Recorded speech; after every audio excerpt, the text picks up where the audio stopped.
యోబు గ్రంథము 38వ అధ్యాయం. యోబు గ్రంథము 38వ అధ్యాయం సుమారు మొదటి 11వ వచనం వరకు మనం చదువుకుందాం. మొదటి నుంచి 11వ వచనం వరకు. అప్పుడు యెహోవా సుడిగాల నుండి యోబునకు ఇలాగు ప్రత్యుత్తరం ఇచ్చెను: జ్ఞానము లేని మాటలు చెప్పి ఆలోచన చెరుపుచున్న వీడెవడు? పౌరుషము తెచ్చుకొని నీ నడుము బిగించుకొనుము, నేను నీకు ప్రశ్న వేయుదును, నీవు దానిని నాకు తెలియచెప్పుము. నేను భూమికి పునాదులు వేసినప్పుడు నువ్వెక్కడ ఉంటివి? నీకు వివేకము కలిగి ఉన్న ఎడల చెప్పుము, నీకు తెలిసిన ఎడల దానికి పరిణామమును నియమించిన వాడెవడో చెప్పుము, దాని మీద పరిమాణపు కొల వేసిన వాడెవడో చెప్పుము, దాని స్తంభముల పాదులు దేనితో కట్టబడినవో చెప్పుము. ఉదయ నక్షత్రములు ఏకముగా కూడి పాడినప్పుడు దేవదూతలందరూ ఆనందించి జయధ్వనులు చేసినప్పుడు దాని మూలరాత్రి వేసిన వాడెవడు? సముద్రము దాని గర్భము నుండి పొర్లు రాగా తలుపుల చేత దానిని మూసిన వాడెవడు? నేను మేఘమును దానికి వస్త్రముగాను గాఢాంధకారము దానికి పొత్తుగుడ్డగాను వేసినప్పుడు నీవు ఉంటివా? దానికి సరిహద్దు నియమించి దానికి అడ్డగడియలను తలుపులను పెట్టించినప్పుడు నీవు ఇంతవరకే గాని మరి దగ్గరకు రాకూడదనియు, ఇక్కడనే నీ తరంగముల పొంగు అనుపబడిననియు నేను చెప్పినప్పుడు నీ ఉంటివా? ఆగుదాం. యోబు గ్రంథం ఒక పట్టాన సరిగ్గా మనకు అర్థం కాదు. యోబు గ్రంథంలో కొన్ని అధ్యాయాలు ప్రశ్నల పరంపరతో కొనసాగుతాయి. యోబు గ్రంథాన్ని చదువుతున్నప్పుడు ఆ కాలంలో జరుగుతున్న కొన్ని పరిస్థితులు మనం పరిగణనలోకి తీసుకుంటే కానీ కొన్ని సంగతులు మనకు మెంగుడు పడు. ఎవరో ఇక్కడ సిగరెట్ కాల్స్తున్నారు అనుకుంటా. ఈ బ్యాగ్స్ దోమల పొగ, సిగరెట్ పొగలో. సరే, సారీ, క్షమించండి. డైరెక్ట్ నాకు స్మోక్ అదే వస్తుంది. ఈ చదువుతున్న ఈ వాక్య భాగాన్ని మనం చదువుతున్నప్పుడు కొన్ని విచిత్రమైన ప్రశ్నలు దేవుడు యోబుకు సంధిస్తున్నాడు. భూమి ఎలా పుట్టిందో నీకు తెలుసా? నక్షత్రాలు ఎలా పుట్టాయో నీకు తెలుసా? సముద్రం పుట్టినప్పుడు దాని తరంగాలు ఎంతవరకే కానీ దానికి ముందుకు రాకూడదని దానికి సరిహద్దులు ఎప్పుడు నియమించానో యోబు నీకు తెలుసా? నేను అడుగుతున్నాను, ఈ ప్రశ్నలు యోబు మీద సంధిస్తున్నప్పుడు ఏంటి ఈ జీకే క్వశ్చన్లు ఏంటి, ఈ డిస్కషన్ ఏంటి, యోబుతో సర్వోన్నతుడైన దేవుడు ఈ డిబేట్ వారేంటి, ఇదంతా ఏంటో మనకు తెలియాలి అంటే మీరు గమనించండి. ఈ 38 అధ్యాయాల వెనకాల జరిగిన చరిత్ర మనకు తెలియాలి. ఈ 38 అధ్యాయాల వెనకాల ముందు ఏం జరిగిందో తెలిస్తే కానీ కొన్ని సందర్భాలు మనకి మింగుడు పడవు. ఏముంది ఇందులో? ఒక విచిత్రమైన సంభాషణ ఉంది. ఆ రాయబడిన సంగతులు మనం అర్థం చేసుకునే ప్రయత్నం చేయడానికంటే 38 అధ్యాయులు ఈ ప్రశ్నల పరంపర ఏంటో మనకు తెలియాలి అంటే ఒక్కసారి యోబు గ్రంథం 37 అధ్యాయాలు ఏం జరిగిందో కాస్తంత టూకీగా మనకు తెలియాలి. 37 అధ్యాయాల గురించి ఆలోచించడానికి ఈ రాత్రి సమయం మనకు సరిపోదు. కానీ అసలు 37 అధ్యాయాలు ముందు ఏం జరిగిందో మనకు తెలిస్తేనే 38 అధ్యాయంలో ఏం జరిగిందో మనకు తెలుస్తుంది. ఏం జరుగుతుంది? ఒకసారి మొదటి అధ్యాయానికి రండి. మొదటి అధ్యాయం యోబు గ్రంథం త్వరగా ముగించుకునే ప్రయత్నం మనం చేద్దాం. యోబు గ్రంథము మొదటి అధ్యాయం, యోబు గ్రంథం మొదటి అధ్యాయం మొదటి వచనం నుండి.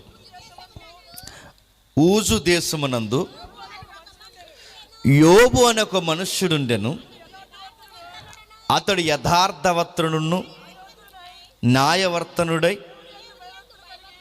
దేవుని యందలి భయభక్తులు కలిగి వాడు చెడుతనమును విసర్జించిన వాడు అతనికి 7 కుమారులను అతనికి 7 కుమారులను 3 కుమార్తెలను కలిగిరి 3 కుమార్తెలను కలిగిరి అతనికి 7,000 గొర్రెలను అతనికి 7,000 గొర్రెలను 3,000 ఒంటెలను 3,000 ఒంటెలను 500 జతల ఎడ్లను 500 జతల ఎడ్లను 500 ఆడగాడిదలను కలిగి 500 ఆడగాడుదలు కలిగి బహుమంది పనివారును అతనికి ఆస్తిగా ఉండెను గనక తూర్పు దిక్కు జనులందరిలో అతడే గొప్పవాడుగా కనబడ. బాగా వినండి, యోబు గారి గురించి మాట్లాడుతున్నప్పుడు తూర్పు దేశాల్లో యోబు గారిని మించిన ధనవంతులు లేడంట. ఎక్కడ తూర్పు మనం చాలాసార్లు విన్నాం, మన వర్తమానాలు ఫాలో అవుతున్న వాళ్ళకి అర్థమవుద్ది. ఎక్కడ తూర్పు అంటే మధ్యధరా సముద్రం మొదలుకొని మన ఏదైతే బంగాళాఖాతం ఉందో ఈ మధ్యధరా సముద్రం నుంచి బంగాళాఖాతం వైపు ఉన్న ఈ తూర్పు భాగాన్ని తూర్పు దేశాలు అంటారు. ఈ తూర్పు దేశాల్లో ఉన్న అంటే ఈ పదుల దేశాల్లో ఏ దేశాలు ఉన్నాయో ఈ తూర్పు దేశాల్లో ఎంతమంది డబ్బున్నా, ఎంతమంది సామంతులున్నా, ఎంతమంది ధనికులున్నా ఈ యోబు గారిని దాటిపోయేవారు లేరంట. ఇంకా మీకు బాగా యోబు కెపాసిటీ ఏంటో మీకు తెలియాలి అంటే ఒక ఉదాహరణ చెప్తాను, జాగ్రత్తగా వినండి. నేను చాలా దిక్కుని చెప్పిన ఉదాహరణ మీకు చెప్తాను, ఒకసారి మీరు అబ్జర్వ్ చేయండి.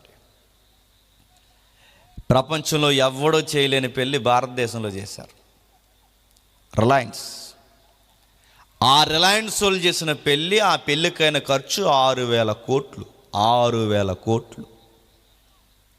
ఆ 6,000 కోట్ల చేసిన ఆ కోట్ల రూపాయలతో చేసిన పెళ్ళి, ఆ పెళ్ళికి సెలబ్రిటీలు, ఆ సెలబ్రిటీలో యాక్టర్లు, ఇంటర్నేషనల్ ఫిగర్లు, ఎవరైతే పొలిటీషియన్స్ వాళ్ళు వీళ్ళు మొత్తం అందరూ ఆ ఏదైతే ఉందో ఆ సెలబ్రేషన్ చేసుకుంటున్నా లేదా వివాహం చేసుకుంటున్నా ఆ రిలయన్స్ వాళ్ళు పెళ్ళికి వచ్చారు. ఆ పెళ్ళికి వచ్చిన వారికి ఆ ఇచ్చిన గిఫ్ట్ ఇచ్చారు. సెలబ్రేషన్లో లేదు, క్షమించండి, సెలబ్రిటీస్ ఎవరైతే ఉన్నారో వాళ్ళకి ప్రత్యేకమైన గిఫ్ట్లు ఇచ్చారు. అందులో ఆ గిఫ్ట్ ఖరీదు వాచ్. ఆ వాచ్ ఖరీదు 2 కోట్లు. మనం వెళ్తే బాగుంది అనిపిస్తుంది పెళ్ళికి. ఆ పెళ్ళికి వచ్చిన వారికి ఇచ్చిన గిఫ్ట్ వాచ్ అయితే ఆ వాచ్ ఖరీదు 2 కోట్లు. ఆ 2 కోట్ల రూపాయల వాచ్ ఆ సెలబ్రిటీస్కి ఇస్తే ఇంకా పెళ్ళిలో అయిన ఖర్చు అంత కాదు 6,000 కోట్లు. ఆ నైట్ సింగింగ్ చేయడానికి వాళ్ళకు కొంచెం ఏదో టైం పాస్ చేయడానికి ఒక ఇంటర్నేషనల్ సింగర్ని తీసుకొచ్చారు లేడీ. ఆమె రాత్రి పాటలు పాడడానికి ఆవిడకి ఇచ్చిన కాస్ట్ 30 కోట్లు. నేను కాంపిటేటివ్ ఫీల్డ్లో ఉన్నప్పుడు, నేను చదువుకుంటున్నప్పుడు వాళ్ళకి నెలసరి మెయింటెనెన్స్ అంటే వాళ్ళ ఫ్యామిలీలో వాళ్ళకి అయ్యే నెలసరి ఖర్చు, నేను చదువుకున్న టైంలో ఇప్పుడు ఎంతో నాకు తెలియదు, 2 కోట్లు నెలకయ్యే ఖర్చు కేవలం ఇంట్లో మెయింటెనెన్స్. వాళ్ళ కరెంటు బిల్లే ల్యాక్స్ ఆఫ్ మనీ, అంటే వాళ్ళ కరెంటు బిల్లు లక్షల్లో ఉంటుంది. వాళ్ళ ఇంటి మెయింటెనెన్స్ అంతా కలిపితే 2 కోట్లు. నేను అడుగుతున్నాను, ఇంత డబ్బు 6,000 కోట్లు, మెయింటెనెన్స్ 2 కోట్లు, వాళ్ళు ఇచ్చిన గిఫ్ట్ 2 కోట్లు, వాళ్ళు వేసిన ఏదైతే ఆహ్వాన పత్రిక ఉందో ఆ పెళ్ళి కార్డు అది బంగారు రేకుతో పొదిగించి మరీ ఇచ్చారు. ఇలాంటి రిలయన్స్ అంబానీ మనం బాగా వినండి, భారతదేశంలో బాగా డబ్బు అన్నవాడు, ఇది మీ పాయింట్ మీకు అర్థమైతే, ఇలాంటి రిలయన్స్ అంబానీలు 100 మందిని కలిపితే ఒక యోబు అవుతాడని గుర్తుపెట్టుకోండి. అంత తొలతూగిన వాడు యోబు. ఆయనకు ఒంటెలు ఉన్నాయి, ఆయనకి ఆడగాడిదలు ఉన్నాయి, మగగాడిదలు ఉన్నాయి. ఆ రోజుల్లో ఎంత పశు సంపద కలిగి ఉన్నాడంటే కొన్ని వేల జీవరాశులను కలిగి ఉన్నాడట. అనేక మంది పనులు ఉన్నారట. ఆయన దగ్గర పని చేస్తున్న వాళ్ళ కుటుంబాలుగా పోషణ పొందుతున్నారంట. ఒక్క గ్రాఫ్లో చెప్పాలి అంటే తూర్పు దేశాల్లో యోబును దాటిపోయిన వాడు ఎవడో లేడట. అంత డబ్బున్న యోబు ఎవరైతే ఉన్నారో అంత డబ్బున్న యోబు గారు తూర్పు దేశాల్లో ఆయనకు అంత పేదోడు ఎవడు లేకుండా మారిపోయాడు. ఆయన జీవితం పచ్చని ఏదైనా తోటలో ఉండేదట. ఆయన జీవితం ఒకేసారి ఎలా మారిపోయిందంటే అరణ్యంగా మారిపోయిందంట. ఏమైంది ఆయన జీవితం అంత అరణ్యంగా మారిపోవడానికి కారణం? ఆ కిందికి వచ్చేసరికి మనకు అర్థమవుద్ది. 7వ వచనంలో యెహోవా మాట్లాడుతున్నాడు. 6వ వచనంలో దేవదూతలందరూ యెహోవా సన్నిధి నిలుచుటకి వచ్చిన దినం ఒకటి తటస్థించెను. ఆ దినమున అపవాది అగువాడు వారితో కలిసి వచ్చిన, జాగ్రత్తగా వినండి, అంటే పరలోకం యొక్క అధికారంలో కొన్ని మీటింగ్స్ జరుగుతాయంటే ఎప్పటికీ కొన్ని మీటింగ్స్ జరుగుతాయి. దాన్ని మీటింగ్ అనే కన్నా థియలాజికల్గా దానికి ఒక పదం ఉంది, దాన్ని డివైన్ కౌన్సిల్ అంటారు. దాన్ని డివైన్ కౌన్సిల్ అంటే మీకు అర్థం కావాలి, మనకి పార్లమెంట్లో ఎవరైతే పెద్దలు కూర్చుంటారో ఆ పెద్దలు ఎలాగైతే చట్టాలు చేస్తారో, అధికారంలో ఉన్న బాగా వినండి, అధికారంలో ఉన్న ప్రభుత్వము అలాగే ప్రతిపక్షం ఎలాగైతే ఉంటారో, పొజిషన్లో ఉన్న లీడర్స్ ఎలా అయితే ఉంటారో, వీళ్ళు ఇరువురు కలిసి ఒక చట్టాన్ని ఎలాగైతే స్థిరపరుస్తారో, ఇలాంటి మీటింగ్స్ అంటే దీనికి మించిన పవర్ఫుల్ మీటింగ్స్ డివైన్ కౌన్సిల్లో జరుగుతాయి. మీకు అర్థమైపోయినా అర్థమైనట్టు చూడండి కొంచెంసేపు. ఆ డివైన్ కౌన్సిల్లో ఏం జరుగుతుందంటే దేవుని దేవదూతలందరూ తటస్థంటే కోటాను కోట్ల దేవదూతలు కూర్చుంటారు. దేవుడు సింహాసనం మీద కూర్చుంటాడు. 24 థ్రాన్స్ ఉంటాయంటే కొన్ని 24 సింహాసనాలు ఉంటాయి. ఆ 24 సింహాసనాల మీద కూడా సెరోబులు మించిన ఒక పెద్దలు కూర్చుంటారు. వాళ్ళ అపోస్తులు కాదు, 12 మంది గోత్రకర్తలు కాదు. ఇప్పటివరకు మీరు విన్నారనుకో, ఒకవేళ వింటే దాన్ని సరి చేసుకోండి. వాళ్ళ 12 గోత్రకర్తలు కాదు, వాళ్ళ 12 మంది అపోస్తులు కాదు. వాళ్ళు ఎవరంటే డివైన్ కౌన్సిల్లో కూర్చున్న యాక్టివ్ మెంబర్స్, మీడియేటర్స్గా ఉంటున్న వారు ఎవరైతున్న అదృశ్య ఆత్మలు. మీకు ప్రకటన గ్రంథంలో కనబడుతుంటుంది. ఆ ప్రకటన గ్రంథం మనం చదువుతున్నప్పుడు 24 మంది పెద్దలు నడుతున్నారు. 24 మంది పెద్దలు, 24 సింహాసనాలు. ఆ 24 సింహాసనాల పైన దేవుని యొక్క మహాసింహాసనం అంటే మనకి భూమి మీద ఆ పైన ఒక సింహాసనం మీద ఉన్నత అధికారి ఎలాగైతే కూర్చుంటాడో, ఆ చుట్టూ మిగిలిన సింహాసనం ఎలాగైతే వేసి చట్టాలు స్థిరపరుస్తారో, సేమ్ కూడా అలాగే పరలోకంలో కూడా ఉన్నతమైన సింహాసనం మీద దేవుడు కూర్చుంటే 24 మంది పెద్దలు అనగానే ఈ కోటాను కోట్ల దేవదూతల్లో అగ్రగణ్యులు అన్నమాట గుర్తుపెట్టుకోండి. ఇంకా కాస్త ఎవరైనా బైబిల్ మీద అవగాహన ఉంటే మీరు ఇంటికి వెళ్ళిన తర్వాత చదవండి.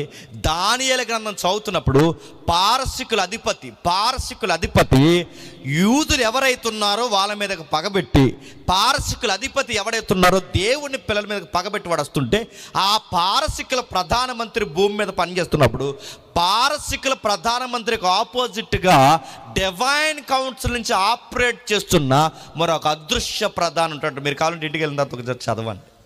అంటే మీకు అర్థమవుతుందో లేదో, ఒక భూమి మీద ఒక ప్రధానమంత్రి పనిచేస్తుంటే అదృశ్య లోకంలో మరొక ప్రధాని ఉంటాడన్నమాట. అంటే ఈ భూమి మీద ప్రధానిని, ఆ ఆత్మల ప్రధానిలో ఉన్న ఒక ప్రధాని ఇంటర్నల్ లింక్తో కథాంశం నడుస్తాదన్నమాట. దేవుడు అప్పుడప్పుడు మనకు కొన్ని మాటలు రాయించాడు. మీ దూతలు పరలోకమందున్న దేవుడిని చూస్తున్నాయి అంటే దాని అర్థం ఏంటి? నీకు దూతలు ఉంటాయి, నాకు దూతలు ఉంటాయి, అలాగే అధికారులకి అధికార సంబంధమైన దూతలు ఉంటాయి. ఇంకా మీకు బాగా అర్థం కావాలంటే, సౌలు చెడిపోకముందు సౌలుని నడిపించేది ఎవరో తెలుసా? పరిశుద్ధాత్ముడు. సౌలు చెడిపోయిన తర్వాత సౌలు మీదకి ఎవరో తెలుసా? దురాత్మ. ఇస్కరియోతు యూదా దేవుని యొక్క సమూహంలో ఉన్నంత కాలము పరిశుద్ధాత్మని యొక్క తీవ్రతతో నడిపించాడు. ఇస్కరియోతు యూదా లంచాలకు ఎప్పుడైతే మరిగాడు, ఇస్కరియోతు యూదాన్ని గైడ్ చేసేది ఎవరు చెప్పండి? దురాత్మకి. ఏమర్థమవుతుంది? ఈ భూమి మీద ఏ తుంటర పనులు జరిగినా, ఈ భూమి మీద ఏ నరహత్యలు జరిగినా, ఈ భూమి మీద ఎవడు భయంకరమైన రక్తపాతాన్ని కొడుగట్టినా, ఇక్కడ సీఎం అయినా, పిఎం అయినా, ఎమ్మెల్యే అయినా, ఎంపీ అయినా, సెంట్రల్ అయినా, స్టేట్ అయినా, పంచాయతీ ప్రెసిడెంట్ అయినా, ఎవడైనా ఒక దిగాలన్నా ఎక్కాలన్నా ఈ అధికారాలు లేదా ఈ పవర్స్ అన్ని ముందు ఎవరు నియమిస్తారు తెలుసా? ఈ డివైన్ కౌన్సిల్లో ఎవడ ఎక్కాలో ఎవడ దిగాలో ముందు ఎలక్షన్ అక్కడ జరుగుద్దట. ఎక్కడ? డివైన్ కౌన్సిల్లో, దేవుని సమూహములో. అంటే ఎవడు సీఎం అవ్వాలో ముందు అక్కడ నిర్ణయిస్తారన్నమాట. ఎవరు పిఎం అవ్వాలో ముందు అక్కడ నిర్ణయిస్తారన్నమాట. ఎవరు పంచాయతీలో పరిపాలన చేయాలో ముందు అక్కడ నిర్ణయిస్తారన్నమాట. అంటే ఇలాంటి అధికారాలన్నీ ఎక్కడ నిర్ణయం పడతాయంటే అక్కడ నిర్ణయం పడతాయి. అందుకే దానియేలు గ్రంథంలో కానీ, యెహెజ్కేలు గ్రంథంలో కానీ, క్రొత్త నిబంధన కాలంలో కానీ ఈ పదాలు మనకి స్పష్టంగా కనబడతాయి. రాజుల్ని ఎక్కించువాడు ఆయనే, రాజుల్ని దించువాడు ఆయనే, రాజుల హృదయాలు నీటి కలవల్లో తిప్పేవాడు ఆయనే, బాగున్న రాజు అయితే ఆ రాజుని బలపరచువాడు ఆయనే, వాడు తలతిక్కల పని చేసే రాజు అయితే వాడిని దురాత్మకు అప్పగించేది కూడా చెప్పండి ఆయనే. ఇది మీకు అర్థమైతే అపోజిషన్ కూర్చుంది. అపోజిషన్ అంటే ఆత్మ, దురాత్మ, వాడి యొక్క సమూహం. ఇది అపోజిషన్. బాగా గుర్తుపెట్టుకోండి. దేవునికి ప్రతిపక్షము.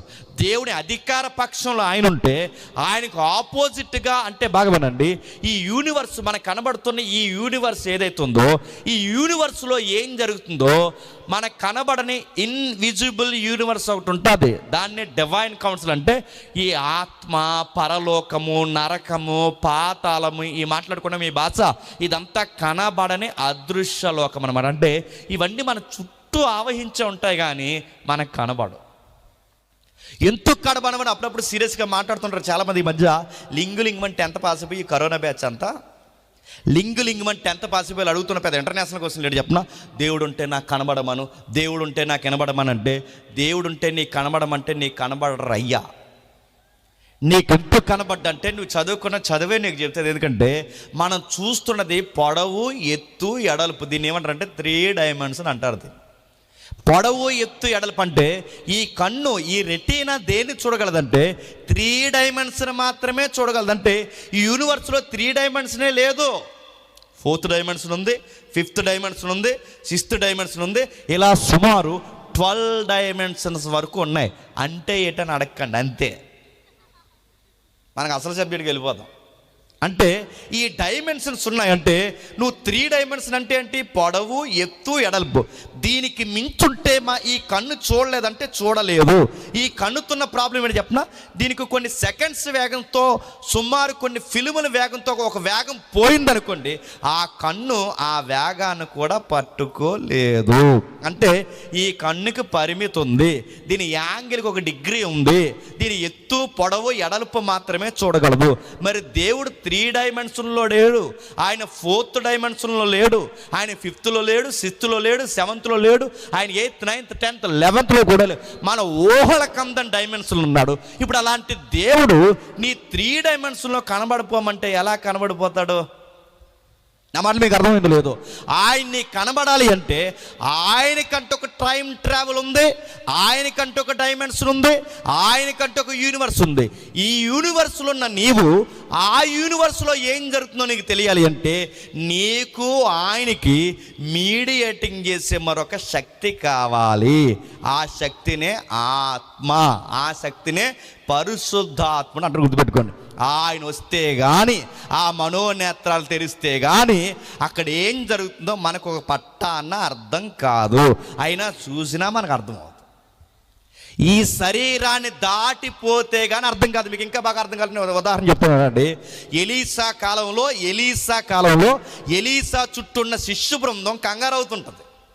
ఎలీసా చుట్టూన్న శిష్యు బృందం ఎప్పుడైతే కంగారు అవుతుందో ఆ శిష్యులు, అయ్యా రాజులు మనుషులను పంపిస్తున్నారయ్యా, నిన్ను ఇబ్బంది పెట్టేలా ఉన్నారు, నిన్ను తీసేసేలా ఉన్నారు. ఎందుకంటే నువ్వు వ్యతిరేకమైన ప్రసంగాలు ప్రభుత్వానికి వ్యతిరేకంగా చెబుతున్నావు కనుక నిన్ను తీసేయాలని కంకణం కట్టుకున్నారయ్యా. అంటే నువ్వు ఈ సైన్యానికి భయపడతావు కానీ శిష్య, వీళ్ళందరినీ ఆవహించి ఒక సైన్యం ముందు చూస్తావంటే దేవుడిని బతిమలాడితే ఆ చూసిన వెంటనే ఇలా ఆకాశం నుంచి ఆవహించి అగ్నిరంధ్రాలు ఒకేసారి ఇలా చుట్టూ ఆవహించినట్టు కనబడి. ఇప్పుడు బాగా వినండి.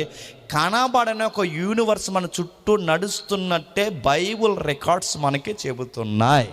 ఇంకా మీకు బాగా అర్థం కావాలి అంటే స్తెఫను చనిపోతున్నప్పుడు తన మనోనేత్రాలు తెరవబడిన తర్వాత ఇంకా బాగా మనం స్పష్టంగా మాట్లాడుకోవాలంటే ఆత్మనేత్రాలతో చూస్తున్నప్పుడు, పరిశుద్ధాత్మ శక్తితో చూస్తున్నప్పుడు ఆయనకి ఏం కనబడుతుందంటే పరలోకంలో ఉన్న దేవుని సింహాసనము, ఆ సింహాసనం మీద కూర్చున్న దేవుడు, ఆ దేవుడు కుడిపార్శ్వన నిలబడ్డ ప్రభువు అయిన యేసు. అంటే ఈ యూనివర్సులు మనకి కనబడేలానే ఉన్నాయి కానీ మనకి ఎందుకు కనబడట్లేదంటే ఈ నేత్రాలతో, ఈ మానవ స్వభావంతో చూస్తే కనబడవు. ఇవి ఉన్నాయా అంటే ఉన్నాయి. ఇంకా మీకు ఎవిడెన్స్ కావాలంటే మళ్ళీ చెప్తున్నాను. ఇవి నిజంగా ఉన్నాయి అనడానికి ఇవి ఎలా చెప్పగలమంటే అప్పుడప్పుడు కొంతమంది క్వశ్చన్లు అడుగుతున్నప్పుడు ఆన్సర్ చెప్తున్నప్పుడు గుర్తుపెట్టుకోండి. సిఎస్ లూయిస్ తెలుసు కదా, తెలిసినా తెలియకపోయినా తెలిసినట్టే. నార్నియా మూవీ తెలుసా? నార్నియా తెలుసు కదా. నార్నియా సింహం ఉంటుంది. ఎవరు అనుకోకుండా ఆ సింహం ఎవరు అనుకున్నారు? యోధా గోత్రపు సింహం. అది పొయిటిక్గా రాశాడు. ఈసారి ఎప్పుడు అర్థమవు చూసుంటారు, ఈసారి ఎప్పుడైనా చూస్తే చూడండి. అది ప్రకటన గ్రంథంలో ఉన్న యోధా గోత్రపు సింహం. ఈ సిఎస్ లూయిస్ ఎవరంటే ఆక్స్ఫర్డ్ యూనివర్సిటీ, పెద్ద పెద్ద యూనివర్సిటీల్లో దేవుడు లేడని స్టూడెంట్స్కి బోధించి నాస్తికుడిగా వర్దెల్లిపోయిన వ్యక్తి సిఎస్ లూయిస్. ఎవరైతే ఉన్నాడో ఆ లూయిస్ అని ఆయన ఏమంటాడంటే ఆయన చాలా కాలం వరకు దేవుడిని నమ్మడం. ఆయన చాలా కాలం వరకు దేవుడు నమ్మకపోతే ఆయన అందరినీ నాస్తిక భావజాలంలోకి తీసుకురావడానికి నిన్న మొన్న చనిపోయిన స్టీఫెన్ హాకింగ్ ఉన్నాడుగా, ఇప్పుడు దరిద్రం అంతా బయటకు వస్తుంది, మీరు చూస్తున్నట్లేదో. బాగా ఉండండి, ఈ దేవుళ్ళు లేడన్న వాళ్ళందరికీ దరిద్ర బుద్ధులన్నీ ఏడుస్తాయి. ఆ ఏదైతే ఉందో ఆ టైంలో సిఎస్ లూయిస్ ఈ స్టూడెంట్స్ అందరిని పిలిచి ఏం చేస్తున్నాడంటే, అందరిని ఇదిగో మీరు దేవుళ్ళు లేడని అంటేనే ఈ విశ్వవిద్యాలయాల్లో మీరు విద్యను అభ్యసిస్తారు, మీరు భక్తి అని చెప్పి దేవుడని ఏలాడితే మీకు మెచ్యూరిటీ లెవెల్స్ రావు, మీరు నాస్తికులుగా ఉంటేనే మీరు బాగుపడతారు తప్ప ఆస్తికులుగా ఉంటే బాగుపడరని అనేక మంది స్టూడెంట్స్ని గురువుల్ని ఇబ్బంది పెడుతూ తన భావజాలంలోకి సిఎస్ లూయిస్ లాక్కుంటున్న టైంలో ఆ ఒక స్టూడెంట్ని చూసి చాలా బాధపడ్డాడు ఈయన. ఎందుకంటే ఆ స్టూడెంట్ ఫైనల్ ఇయర్ చదువుతుందో మరి ఫస్ట్ ఇయర్, నేను ఎప్పుడో చదివాను నాకు గుర్తులేదు. ఆ చదువుకుంటున్న ఆ విద్యార్థి అమ్మాయి ఎవరైతుందో ఆ అమ్మాయికి క్యాన్సర్ వచ్చింది. ఈ సోషల్ రిఫార్మర్స్గా ఫీల్ అవుతున్న ఈ నాస్తికులు కొంతమంది ఎవరైతే ఉన్నారో ఆ అమ్మాయితో మాట్లాడి సిఎస్ లూయిస్ మోటివేషన్ చేస్తున్నాడు. ఏమన్నాడంటే, మీకు మాట చెప్తాను, మీరు విద్యార్థిగా ఉన్నా కానీ మిమ్మల్ని నేను గౌరవిస్తున్నాను, మీరు ఎందుకు అందరు స్టూడెంట్స్తో మీరు యాక్టివ్గా ఉండలేకపోతారంటే, నాకు పలానా డిసీజ్ ఉంది, నేను ఎక్కువ రోజులు బతకను, ఈ చదువు ఎందుకు చదువుతాను నాకు తెలియదు, ఇది ఎందుకు జీవిస్తున్నాను నాకు తెలియదు, నా డిసీజ్ నన్ను ఎప్పటికైనా మింగేస్తుంది, నేను ఒకరోజు చచ్చిపోతాను అనగానే ఆ అమ్మాయిని ఎట్లా అయినా సరే జీవితం మీద ఆశ కలిగేలా మోటివేషన్ చేయాలని ఉదార స్వభావం కలిగిన సిఎస్ లూయిస్ ఏం చేశాడంటే, నువ్వేం కంగారు పడుకు, నువ్వు లైఫ్ లేదని ఎందుకు అనుకుంటున్నావు, ఎప్పటికైనా నువ్వైనా చనిపోవాలి, నేనైనా చనిపోవాలి, ఎవరైనా చనిపోవాలి, ఈ చనిపోయే లోపు ఎప్పుడో చనిపోతాను, ఇప్పుడే బెంగెట్టుకోవడం దేనికి, ఉన్న జీవితాన్ని ఆనందంగా గడిపి ఉన్న జీవితాన్ని అందంగా కట్టుకోవడంలోనే జీవితం ఉంది. అంటే ఏమందం ఉంది సార్, నన్ను ఎవరైనా పెళ్లి చేసుకుంటారా, నాతో ఎవరైనా ట్రావెల్ చేస్తారా, నాతో ఎవరైనా ఉంటారంటే వెంటనే తడుముకోకుండా ఒక మాట అన్నాడు, నువ్వేం ఇబ్బంది పడినంటే నేను పెళ్లి చేసుకుంటాను. మీరు గురువులు, మీరు నన్ను పెళ్లి చేసుకోవడం ఏంటి, మీరు ఉన్నతమైన వారు, మీరు నన్ను పెళ్లి చేసుకోవడం ఏంటంటే, అప్పుడు ఆయన అన్నాడు, నేను సింపతితో చెప్పట్లేదు, నేను ఏదో లైఫ్లో నీకు ఒక లైఫ్లో నీకంటూ ఒక ప్లేస్ ఇవ్వాలని అనుకోవట్లేదు, ఇలాంటి విషయాల కొరకు నేను పెళ్లి చేసుకోవాలని అనుకోవట్లేదు, నేను నిజంగా నేను ఇష్టపడుతున్నాను, నీ మనసు నాకు నచ్చింది, నేను పెళ్లి చేసుకుంటాను అనగానే వెంటనే ఆవిడ నమ్మలేకపోయింది, నాకు టైం కావాలంది, టైం తీసుకుంది, మళ్ళీ వచ్చింది, ఇదంతా నిజమైన అడిగితే ఆయన చెప్పాడు, ఇది నిజమే, నేను పెళ్లి చేసుకుంటాను, మన ఇద్దరం కలిసి హ్యాపీగా బతికేద్దాం అన్నాడు. అన్నట్టుగానే టకటక పెళ్ళి అయిపోయింది, తను అనుకున్న పెళ్లి జరిగింది, చక్కగా జీవితం చక్కగా నడుస్తుంది, ఆయన జీవితం బాగుంది, ఇద్దరి మధ్య ప్రేమ పెరిగింది, ఇద్దరు దగ్గర అయ్యారు, ఆ ప్రేమలో ఇంకా వాళ్ళకి ఎక్కువ కాలం బతకాలనిపించింది. కానీ బాధాకరం విషయం ఏంటంటే, ఆ అమ్మాయి ఒకరోజు చచ్చిపోయింది. ఆ అమ్మాయి ఎప్పుడైతే చనిపోయినప్పుడు తనకు అర్థం కావట్లేదు, తన ఇల్లంతా తన జ్ఞాపకాలు నిండిపోయి, ఎప్పుడైనా మీరు చూడండి, కొన్నిసార్లు మన ఇంట్లో ఎవరైనా చనిపోతే 3 రోజుల తర్వాత 4 రోజుల తర్వాత చుట్టాలు ఎందుకు వేరే ఇంటికి మనల్ని తీసుకెళ్తారు చెప్పనా, ఆ ఇల్లు, చనిపోయిన ఇల్లు ఎవరైతే ఉన్నారో వాళ్ళ జ్ఞాపకాలు మన ఇంట్లో మనల్ని తినేస్తే అందుకే బయటికి తీసుకెళ్తారు. ఎందుకు బయటికి తీసుకెళ్తారంటే, నాకు తెలిసిన విధి విధానాలు బట్టి చెప్తున్నాను, వాళ్ళు ఎక్కడ కూర్చుంటారో, ఎలా మాట్లాడతారో, ఎక్కడ బట్టలు వేసుకునేది, ఇవన్నీ మన మెదడులో తినేస్తాయి కనుక ఆ ఇంటిని కొంతసేపు చూడొద్దంటారు. సిఎస్ లూయిస్ కూడా అమ్మాయి చనిపోయిన తర్వాత తనతో గడిపిన ఆనందకరమైన కార్యాలు ఇవన్నీ తనకు గుర్తొస్తున్నాయి. ఆ ఇంట్లో కూర్చున్నప్పుడు చాలా బాధపడుతూ ఒక మాట అన్నాడు, ఇలా కూర్చుని తనకు సమాధి కార్యక్రమం చేశాడు, ఇంటికి వచ్చాడు, కూర్చున్నాడు, బాధపడుతూ ఇలా ఆకాశం వైపు చూసి, ఇది నీకు తగునా అన్నాడు. ఇలా ఆకాశం వైపు చూస్తూ మరలా అన్నాడు, ఇది నీకు తగునా, దేవుడివై ఉండి జాలి కనికరం లేకుండా నువ్వు మనుషుల మధ్య ప్రేమను విడదీయడానికి చావైనది ఒకటి పెట్టి నేను ప్రేమించిన నా భార్యని అనతి కాలంలో నువ్వు తీసుకెళ్ళిపోయావు, ఇది నీకు న్యాయమని దేవుడిని తిట్టుకుంటున్నాడు కుర్చీలో కూర్చి. వెంటనే తుల్లిపడి తాను ప్రశ్నించుకున్నాడు, బాధల్లో ఉన్న నేను, నా భార్య నా కళ్ళ ముందు లేదని నేను ఎవరిని తిట్టుకుంటున్నానో ఒకసారి ప్రశ్నించుకున్నాడు. దేవుడు లేడన్న నేను దేవుడిని ఎలా తిట్టుకుంటున్నానని తనకు తాను ఆలోచన వచ్చింది. మళ్ళీ కొంతసేపు మర్చిపోయాడు, మళ్ళీ మాట్లాడుకున్నాడు, మళ్ళీ దేవుడిని తిడుతున్నాడు, ఇది నీకు తగునా అని అడిగాడు. ఆ తగునాని బాధ వచ్చినప్పుడు మళ్ళీ ప్రశ్నించుకున్నాడు, నన్ను దేవుడు లేడన్నప్పుడు, నాకు బాధ వచ్చినప్పుడల్లా నేను ఎవరిని తిట్టుకుంటున్నప్పుడు అసలు ఏంటి దేవుడి గోల ఏంటి, వద్దన్న నా మనసులోకి ఈ యొక్క ప్రశ్న ఎలా వస్తుందని ఒకసారి పరిశీలించాడు, బైబిల్ స్టడీ చేశాడు, జోగ్రఫికల్గా, హిస్టారికల్గా ఏదైతే ఉందో తనకు కావాల్సిన లాజికల్ సబ్జెక్ట్లో ప్రతి విషయంలో ఈ బైబిల్ స్టడీ చేసిన తర్వాత తనకు అర్థమైంది ఏంటంటే, నిజంగానే దేవుడు ఉన్నాడని తేలిపోయింది. ఎప్పుడైతే ఆయనకి దేవుడు ఉన్నాడని తేలిందో, ఆ తేలిన తర్వాత తన లాజిక్లో నుంచి తన యొక్క విచిత్రమైన సబ్జెక్ట్లోంచి కొన్ని క్వశ్చన్స్ రేజ్ చేశాడు. ఆ క్వశ్చన్లు ఏంటంటే, దేవుడు ఉన్నాడా అని ఎవడన్నా అడుగుతున్నాడు, దానికి ఆన్సర్ చెప్పాడు. ఏమన్నాడంటే, నాకు ఆకలేస్తుందంటే ఎక్కడో ఆహారం ఉందని అర్థం. ఆయన వేసిన ప్రశ్నలు. నాకు ఆకలి వేస్తుందంటే యూనివర్స్లో ఆహారం ఉందని అర్థం. అలాగే నాకు దాహం వేస్తుందంటే ఈ యూనివర్స్లో నీళ్ళు ఉన్నాయని అర్థం. నాకు దేవుడు ఉన్నాడా అని ప్రశ్న వస్తుందంటే ఈ విశ్వం ఆవల దేవుడు ఉన్నాడని అర్థం అన్నాడు. గుర్తుపెట్టుకోండి. సిఎస్ లూయిస్ ఎప్పుడైతే దాన్ని ప్రూవ్ చేశాడో ఈ దేవుడు అనేవాడు ఉన్నాడంటే ఉన్నాడు. ఆ దేవుని గుర్చిన తెలియజేసే గ్రంథం ఏదన్నా ఉంది అంటే ఒకే ఒక్క గ్రంథం, వాస్తవికమైన గ్రంథం, దాని పేరు బైబిల్.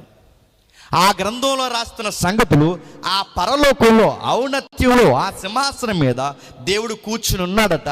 అక్కడ రాస్తున్నాడు చూడండి, దేవదూతలందరూ యెహోవా సన్నిధి నిలుచుటకు వచ్చిన ఒక దినం ఒకటి తటస్థించను. ఆ దినమున అపవాది అగువాడు వారితో కలిసి వచ్చను. యెహోవా నీవు ఎక్కడి నుండి వచ్చితివని వారిని అడగగా అపవాది భూమి మీద ఇటు అటు తిరుగులాడచ్చు, అందులో సంచరించుచు వచ్చితినని యెహోవాకు ప్రత్యుత్తరం ఇచ్చిన. జాగ్రత్తగా వినండి. ఈ భూమి మీద అపవాదిగాడు అపోజ్ చేసిన పని ఏంటట? చెప్పండి, గడి చెప్పండి. అటు ఇటు తిరిగి. ఇప్పుడు చెప్పండి, అటు ఇటు ఈదుల్లో ఊర్లో తిరిగే బ్యాచ్ ఎవడు బ్యాచ్? చెప్పండి, మీకు అర్థమైపోయి ముఖ్యాంశాలు మరోసారి. పని లేకుండా, బాధ్యత లేకుండా, అమ్మ భయం కానీ, నాన్న భయం కానీ, పెద్దల భయం కానీ, నాయకుల భయం కానీ, దైవజనుల భయం కానీ, సహవాసం భయం కానీ, ఏ భయం లేకుండా ఊరి మీద ఆంబోతుల్లో తిరిగి బ్యాచ్ అందరినీ నడిపిస్తున్నది ఎవడు? అపవాది మోక. అందుకే మీరు చూడండి, సరదా పనులు కొంపల ముంచే పనులు చేస్తాయి. సరదా పనులు ప్రాణాలు తీసుకునే పని చేస్తున్నాయి. సరదా పనులు గంజాయి వైపుకు తిప్పుతున్నాయి. సరదా పనులు ఎదుట వ్యక్తుల్ని హామ్ చేసే పనులు చేస్తున్నాయి. సరదా పనులు ఊరికి చీడపేడ అవుతున్నాయి. ఎందుకు ఇలా తయారవుతున్నారంటే ఈ ఇటు అటు తిరుగుతున్నాడు. బైక్ తోలే విధానం కానీ, మాట్లాడే విధానం కానీ, వీళ్ళు అటు ఇటు ఎందుకు తిరుగుతారు? వీళ్ళ కాలు గాలిని పిల్లలాగంటే వీళ్ళందరికీ ఎవడబట్టాడు చెప్పండి? ఆడి బట్టాడు. వాడు ఒక దిక్కున ఒక తినంగా ఒక దిక్కున వాడు ఉండడు. ఒక దినాన్ని ఒక ప్రాంతంలో ఉండడు. ఇక్కడ ఉంటాడు, అక్కడ ఉంటాడు, అలా తిరుగుతాడు. వీడి బుద్ధి ఏంటంటే ఆ వీధిలో ఏం జరుగుతుంది, ఈ వీధిలో ఏం జరుగుతుంది, వీడి జనాల్ని అలా మోకలాగా వాడు తిప్పుతుంటాడు. వీడు కూడా భూమి మీద సంచరించి అటు ఇటు తిరిగి దేవుని యొక్క ఆ యొక్క కౌన్సిల్లోకి వచ్చాడు. కూర్చుంటే దేవుడు ఆయన అడిగాడంట, మన దేవుడు ఎల్లటోడు చెప్పిన కుదురగున్నవాడు గోకి మరీ చెప్తాడు, మా ఓడు భూమి మీద ఉన్నాడు చూసావా అని. మన దేవుడు అలాంటాడు. ఆ దేవుడు చెప్తున్నాడు ఏమని అడుగుతాడు చూడండి, మాట్లాడుతాడు. నీవు ఎక్కడి నుండి వచ్చి వారిని అడుగుగా అపవాది భూమి మీద అటు ఇటు తిరుగులాడచ్చు, అందులో సంచరించుతూ వచ్చేదనని యెహోవాకు ప్రత్యుత్తరం. క్వశ్చన్ అడుగుతున్న ఆన్సర్ చెప్పండి. ఎవడు ఎక్కడి నుంచి వచ్చాడు నీకు తెలియదా? మనం కూర్చోవడం తెలుసు, లేవడం తెలుసు, మన మాట నాలుకకు రాకముందు ఆయనకి తెలుసు, మన గర్భంలో పిండం కాకమునుపు ఆయనకి తెలుసు, మన జీవితం ఎక్కడుంటుందో ఆయనకి తెలుసు. నడుతున్నాడు, ఆయనకి అన్నీ తెలుసు. అన్నీ తెలిసి ఎందుకు అడుగుతున్నాడంటే మన దేవుడితో వచ్చిన గొడవ ఏంటంటే ఆయనకి తెలిసే అడుగుతాడు. ఆయనకి అన్నీ తెలుసు. ఆయనకి అన్నీ తెలుసు ఎందుకు అడుగుతాడు? ఆయన యొక్క స్వభావం అది. ఆయన ఎందుకు అడుగుతాడంటే ఆయన తెలియక అడగట్లేదు, ఆయనకి తెలుసు. ఆ చెబుతున్నవాడు ఏం చెబుతున్నాడని అడుగుతాడు. ఇంకా మీకు బాగా అర్థం కావాలంటే ఆదాము పండు తెంచాడని తెలుసు, ఆదాము పొదల చాటున దాక్కున్నాడని తెలుసు, ఆదాము ఆ పొదల చాటున కచ్చడాలు కట్టుకున్నాడని తెలుసు. అయినా దేవుడు వచ్చి అడుగుతున్నాడు ఏమని? ఆదాము నువ్వెక్కడా? ఆయనకి తెలుసు. ఎందుకు అడుగుతున్నాడంటే ఆదాము అడక్క ముందే ఆదాము బయటకు వచ్చి తప్పయింది ప్రభువా అని చెప్పాలి. ఇంకా అడుగుతున్నాను చెప్పండి. యాకోబు పేరు యాకోబు అని తెలిసిన దేవుడు తిరగేసి అడుగుతాడు ఏమని? యాకోబు నీ పేరేంటి? ఇంకా బాగా వినండి. ఆయన జమల సమూహంలో నడిచి వెళ్ళిపోతున్నప్పుడు ఎవరో రక్తస్రావంతో 12 సంవత్సరాల నుంచి బాధపడుతున్న ఆమె వెనక నుంచి తాకితే ఆయన అన్నాడట, నన్ను తాకింది ఎవరు? అంటే ఆయనకి అన్నీ తెలుసు. ఆయన తెలిసే అడుగుతాడు. ఎందుకు అడుగుతాడంటే ఒప్పుకుంటామని, కప్పుకోకుండా ముందుకొచ్చి చెబుతామని. ఆదాముని అడిగిన దేవుడు, యాకోబుని అడిగిన దేవుడు, కయ్యేని అడిగిన దేవుడు, యోధాని అడిగిన దేవుడు, ఆ రక్తస్రావ స్త్రీని అడిగిన దేవుడు, చరిత్రలో పలుమార్ని అన్నీ తెలిసిన అడిగిన దేవుడు అపవాదిగాన్ని కూడా అడిగాడట, నువ్వు ఎక్కడి నుండి వచ్చావు? దేవుడి దగ్గర దాయగలిగింది ఏమీ లేదని ఎరిగిన అపవాదిగాడు అన్నాడట, నేను భూమి మీద అటు ఇటు తిరుగులాడుతూ వచ్చానంటే దేవుడు అన్నాడట, అయితే భూమి మీద వచ్చా గనక నా సేవకుడైన యోబు సంగతి ఆలోచించితివా? ఇప్పుడు చెప్పండి, యోబు ఉన్నాడని అపవాదికి తెలుసు, యోబు ఉన్నాడని దేవుడికి తెలుసు. కానీ సాతానుగాడిని కోరి మరి ఆ సాతానుగాడికి యోబుని చూపిస్తున్నది ఎవరండి? దేవుడే చూపిస్తున్నాడు. గుర్తుపెట్టుకోండి. మన దేవుడు ఎలాంటోడంటే ఆయనే పరీక్షలు పెడతాడు, ఆయనే పిలుస్తాడు, ఆయనే కొన్నిసార్లు జల్లెడ పట్టడానికి అపవాది కూడా అవసరమైతే అప్పగిస్తాడు. గుర్తుపెట్టుకోండి, మనకి ఏమేమి బలహీనతలు ఇబ్బందులు ఉన్నాయో అవే మన కళ్ళ ముందుకు తెచ్చిపెట్టి జాగ్రత్త అంటాడు. గుర్తుపెట్టుకోండి. మీకు ఇంకా బాగా అర్థం కావాలి అంటే ఇస్కరియోతు యోధాకి డబ్బంటే పిచ్చి, కానీ సంచాడికి ఇచ్చాడు. గుర్తుపెట్టుకోండి. కాకిలికి మాంసం అంటే ఇష్టం, ఆ కాకిల్ని మాంసం పట్టుకెళ్ళమని ఏలియా దగ్గరికి కాకిలికే పని చెప్పాడు ఆయన. గుర్తుపెట్టుకోండి. ఈ ప్రాంగణంలో ఉన్న వారికి మీకు ఏ బలహీనతలు ఉన్నాయో మీరు ఏదైనా జయించగలరు, కానీ ఒకటి జయించలేనిది ఏదో ఉంటుంది. ఖచ్చితంగా మీకు అదే బాప్టిజం తర్వాత ఎదురవుతుంది. రాసి పెట్టుకోండి. మీరు బాగా వినండి, ఏదైతే మీరు ఎక్కిరిస్తారో ఒకరోజు అదే మీకు తారసపడుతుంది, ఏదైతే వద్దనుకుంటారో అదే మిమ్మల్ని టెంప్ట్ చేస్తుంది. ఎందుకు ఇలా జరుగుద్దంటే దేవుడు కొన్నిసార్లు నువ్వేంటో నిగ్గు తేల్చడానికి కొన్ని అనుమతిస్తాడు. ఇది మీకు అర్థమైతే అంటే యోబుని కావాలని దేవుడు సాతానికి అప్పగిస్తున్నాడంటే యోబులో దేవుడికి నచ్చనిది ఏమైనా ఉందా అని మీరు నన్ను అడిగితే 100కి 100% ఉంది. యోబైనా, యెషయా గారైనా, యెరెమీయా అయినా, నువ్వైనా, నేనైనా దేవుని దృష్టికి అందరము పాపులమే. దేవుని దృష్టికి మనందరం సమానులమే. మనమందరం ఒకే స్వభావం కలిగిన వారమే. దేవుని పిలుపుని బట్టి ప్రత్యేకతలు ఉన్నాయేమో కానీ, దేవుడిచ్చిన పాత్రను బట్టి ప్రత్యేకతలు ఉన్నాయేమో కానీ స్వభావం మాత్రం అందరిదే ఒక్కటే. యోబులో ఏముందంటే నీలాంటి నాలాంటి అంత చీకట లేదు, కానీ నీలాంటి నాలాంటి యోబు జీవితంలో పాపం లేదు, కానీ యోబు జీవితంలో నీలాంటి నాలాంటి దేవుడిని ఎక్కిరించే పనులు లేవు, కానీ దేవుడిని ఆయాస పెట్టే ఒక ఆలోచన మాత్రం యోబు జీవితంలో ఉంది. అదో కూడా దేవుడు చూడకూడదు అనుకున్నాడు. అందుకే ఉన్నతమైన తన జీవితం, అందమైన తన జీవితం, తూర్పు దేశాల్లో ఆయన మించినోడంత ధనవంతుడు లేని ఆయన జీవితం ఒక్కసారిగా అరణ్యంగా మారిపోయిందంట. ఒకేసారి అరణ్యంగా మారిపోయిందంట. ఎంత అరణ్యంగా మారిపోయిందంటే మీరు చూడండి, ఆయన వార్తలు పెట్టినాడు. ఎలాంటి వార్తలు పెట్టినాడంటే సాతానుతో దేవుడు చెప్తున్నాడు, ఆ సాతానుతో, నా భక్తుడైన, నా సేవకుడైన, న్యాయవంతుడు, నీతివంతుడు, పరిశుద్ధుడైన, నా అందరి భయభక్తులు కలిగిన ఆ మనుషుడు నువ్వు చూసావంటే సాతాను అన్నాడట, చూశాను, నాకెందుకు తెలియదు అన్నాడు. నాకెందుకు తెలియదు. ఆ మనిషిని ఎడల భక్తించాడంటే కారణం ఏంటి? అతను పంటేస్తే పంటకు అధిక దిగుబడిస్తావు, అతను పట్టిందల్లా బంగారం చేస్తావు, ఎవరు లేనంత ఆనందించలేనంత సంపూర్ణ సంఖ్య 7 కొడుకులనిచ్చావు, 3 కూతుర్నిచ్చావు, బంగారం లాంటి భార్యనిచ్చావు, దాసులనిచ్చావు, గాడిదలనిచ్చావు, ఒంటెలనిచ్చావు, అన్నీ ఇచ్చావు. తూర్పు దేశాల్లో డబ్బున్నవాడిని చేసావు. నీ రెక్కల చాటుని కాపాడితే ఆయనకి భక్తి లేకపోతే ఏమంటుందని అడిగాడు. అప్పుడు దేవుడు అన్నాడు, అంటే నేను కాస్తున్నాను కాబట్టే నా కుమారుని భక్తి కలిగిన వాడని నువ్వు అంటున్నావు కనుక అవన్నీ తీసేసిన యోబు నా ఎళ్ళ భక్తి కలిగి ఉంటాడంటే అప్పుడు సాతానుగాడు మర్మగర్భంగా కాకుండా ఓపెన్గా అన్న మాట ఏంటో తెలుసా? అవి తీసేయి, అసలు నీ రేటు బయటకు వస్తుంది అన్నాడు. నీ మాట వినండి, ఒకసారి ఈ మాట మీరు గమనించండి. దేవుని దగ్గర నిరంతరం యోబు మీదే కాదు, నీ మీద, నా మీద, ప్రతి ఒక్కరి మీద ఇలాంటి సవాలు ఇసిరే, నేరస్థాపన చేసే వీడికి ఎల్లప్పుడూ ఈ బుద్ధి ఉంటుందంటే మీరు నమ్మగలరా? నేను అడుగుతున్నాను, మనం దేవునితో ఎప్పుడు అవినాభావ సంబంధం కలిగి ఎక్కువ ఉంటాం చెప్పినా, మనం అనుకున్నవన్నీ దేవుడు వెనువెంటే చేస్తే మనకి భక్తి పెరుగుద్ది. కానీ మన వెనువెంట జరుగుతున్న కార్యాలు ఆగిపోయి మన చుట్టూ ఉన్న వాళ్ళకి అందరికీ మంచి కార్యాలు జరుగుతున్నాయి అనుకోండి, మనకి మాత్రం విచారకరమైన కార్యాలు జరుగుతున్నాయి అనుకోండి, దేవుడితోనే గొడవాడే ప్రార్థనలు మనం చేస్తాం. చేయమా? కొన్నిసార్లు కొంతమంది ప్రార్థన చేస్తారు, మీరు చూసారు లేదో, ఆ ప్రార్థనలు ఎంత సెల్ఫ్ ఉంటుందో, ఆ ప్రార్థన ఎంత స్వార్థపూరితమైన ప్రార్థన అంటే వాళ్ళ ప్రార్థన ఎలా చేస్తారు, దేవా ఈదులు అందరూ బాగానే ఉన్నారు చెప్పండి మాకే అంటే ఆ ప్రార్థనకు అర్థం ఏంటి? మేము బాగలేదు చెప్పండి, ఇంకెవరో బాగోకూడదు, మేము బాగుంటే అందరూ బాగుండాలి, మేము బాగోకపోతే ఈ మన ప్రార్థన గుర్తుపెట్టుకోండి.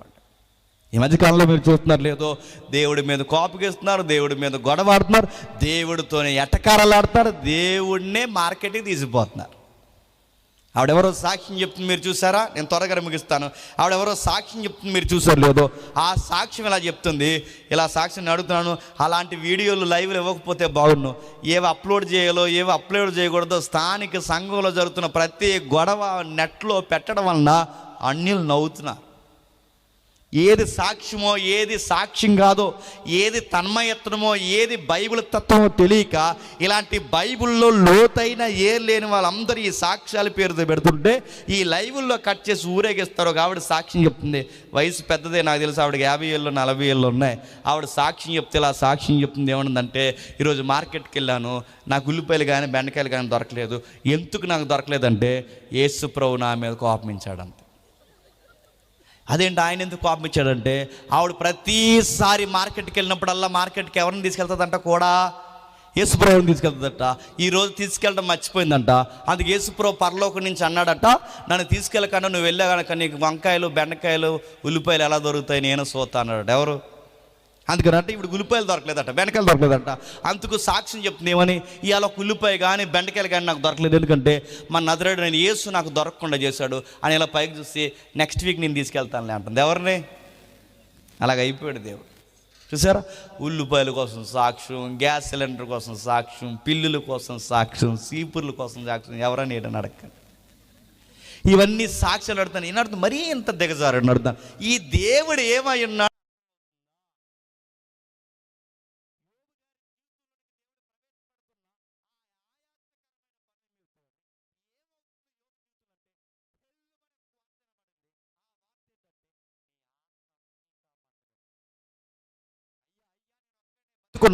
పరుగు సైన్యాలు వచ్చాయి, అరేబియా తెగలు వచ్చాయి.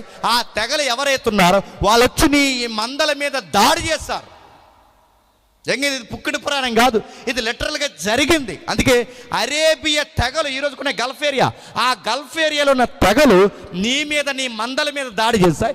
ఆ వార్త వింటుండగా మరొక వార్త వచ్చింది, దాసులందరూ చనిపోయారు. మరో వార్త వచ్చింది, పశువులన్నీ చనిపోయాయి.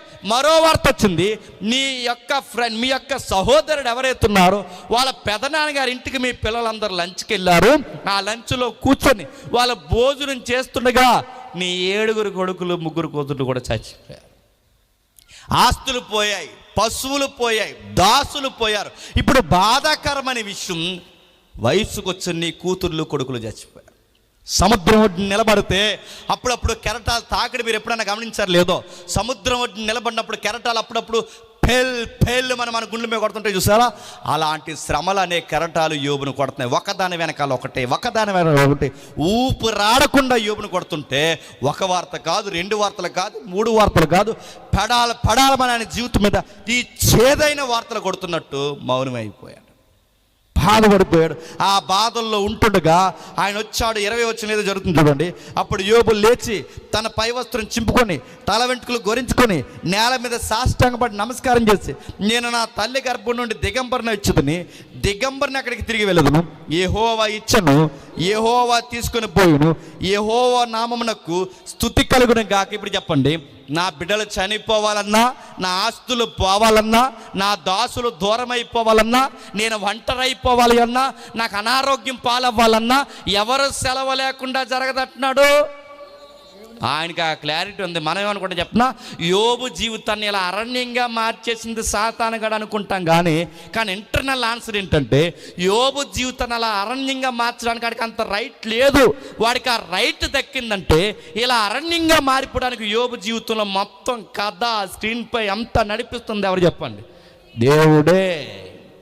అప్పుడప్పుడు మనం మాట్లాడుతూ ఊరెళ్తున్నప్పుడు ఆటో రాకపోతే మనం ఎవరిని తిట్టుకుంటాం చెప్పనా? సాతానుగాడిని. అన్నీ సాతానుగాడండి. ఆటో రావట్లేదు, నీ ఆటోకి సాధారణ సంబంధం ఉందా? కడుపు నొప్పి వస్తే ఆడనే తిట్టేస్తుంటావు, బుర్ర నొప్పి వస్తే ఆడనే తిట్టేస్తుంటావు. నిన్ను పరీక్షించడానికి ఏకంగా ఎవడొచ్చేసాడంట? నీ బెండకాయలు విశ్వాసానికి ఆయన వచ్చి ఆడొచ్చేతాడా? నడుతాను. ఉల్లిపాయలు దొరకకపోతే ఆడనే తిట్టుకుంటావు, వర్షం పడితే ఆడనే తిట్టుకుంటావు, ఒడియాలు పెట్టినప్పుడు వర్షం పడిపోతే అన్నీ సాధారణంగా ఆడనుకో. నాకు సంబంధం ఉందని నీ ఒడియాలకి నాకు నాడు తిట్టుకుంటాడు పక్కన. మనల్ని సాతాను పరీక్షించేంత సీన్ లేదు, గుర్తుపెట్టుకోండి. మనం తీసుకున్న నిర్ణయాలే మనకు తలతిప్పలు నడుతున్నాను. మన సాతానుగాడు జల్లించేంత విశ్వాసం మనకి లేదు, అంత సీన్ మనకి లేదు. ఇక్కడ గుర్తుపెట్టుకోండి, అసలు సాతానుగాడు దేవుడు పర్మిషన్ లేకుండా ఎవడ జీవితంలోనికి రాలేడు.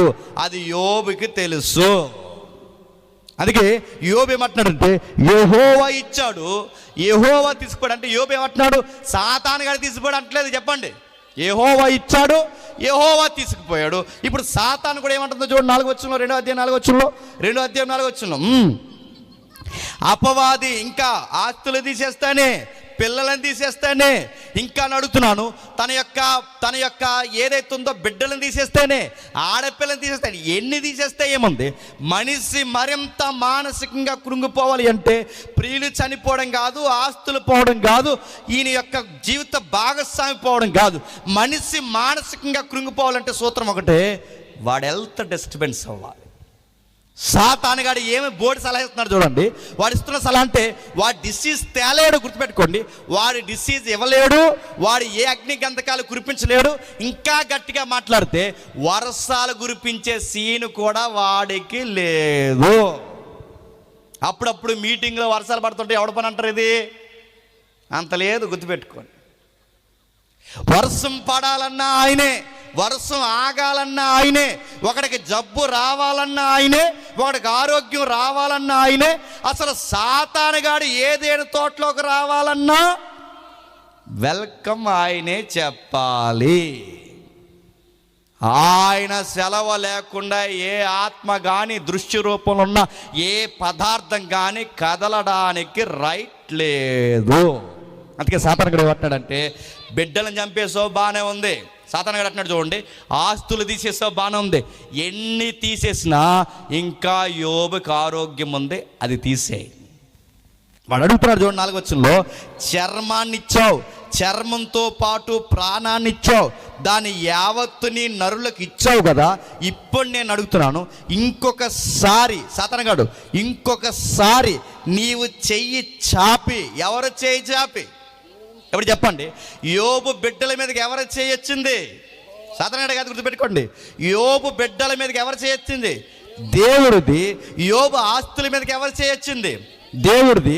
సాతానుగాడు అంటున్నాడు, ఇంకొకసారి నీవు చెయ్యి చాపి అతని ఎముకను అతని దేహమును మొత్తని అతడు నీ ముఖము ఎదుటనే దూషించి నిన్ను విడిచిపోవును. ఇప్పుడు చెప్పండి, అతని హెల్త్ డిస్టర్బెన్స్ చేయి. అందుకే చూడండి, మనకి ఎన్ని పోయినా, ఏమున్నా ఏమి లేకపోయినా, అన్నిటికన్నా గొప్ప ఆస్తి ఏంటి చెప్పండి?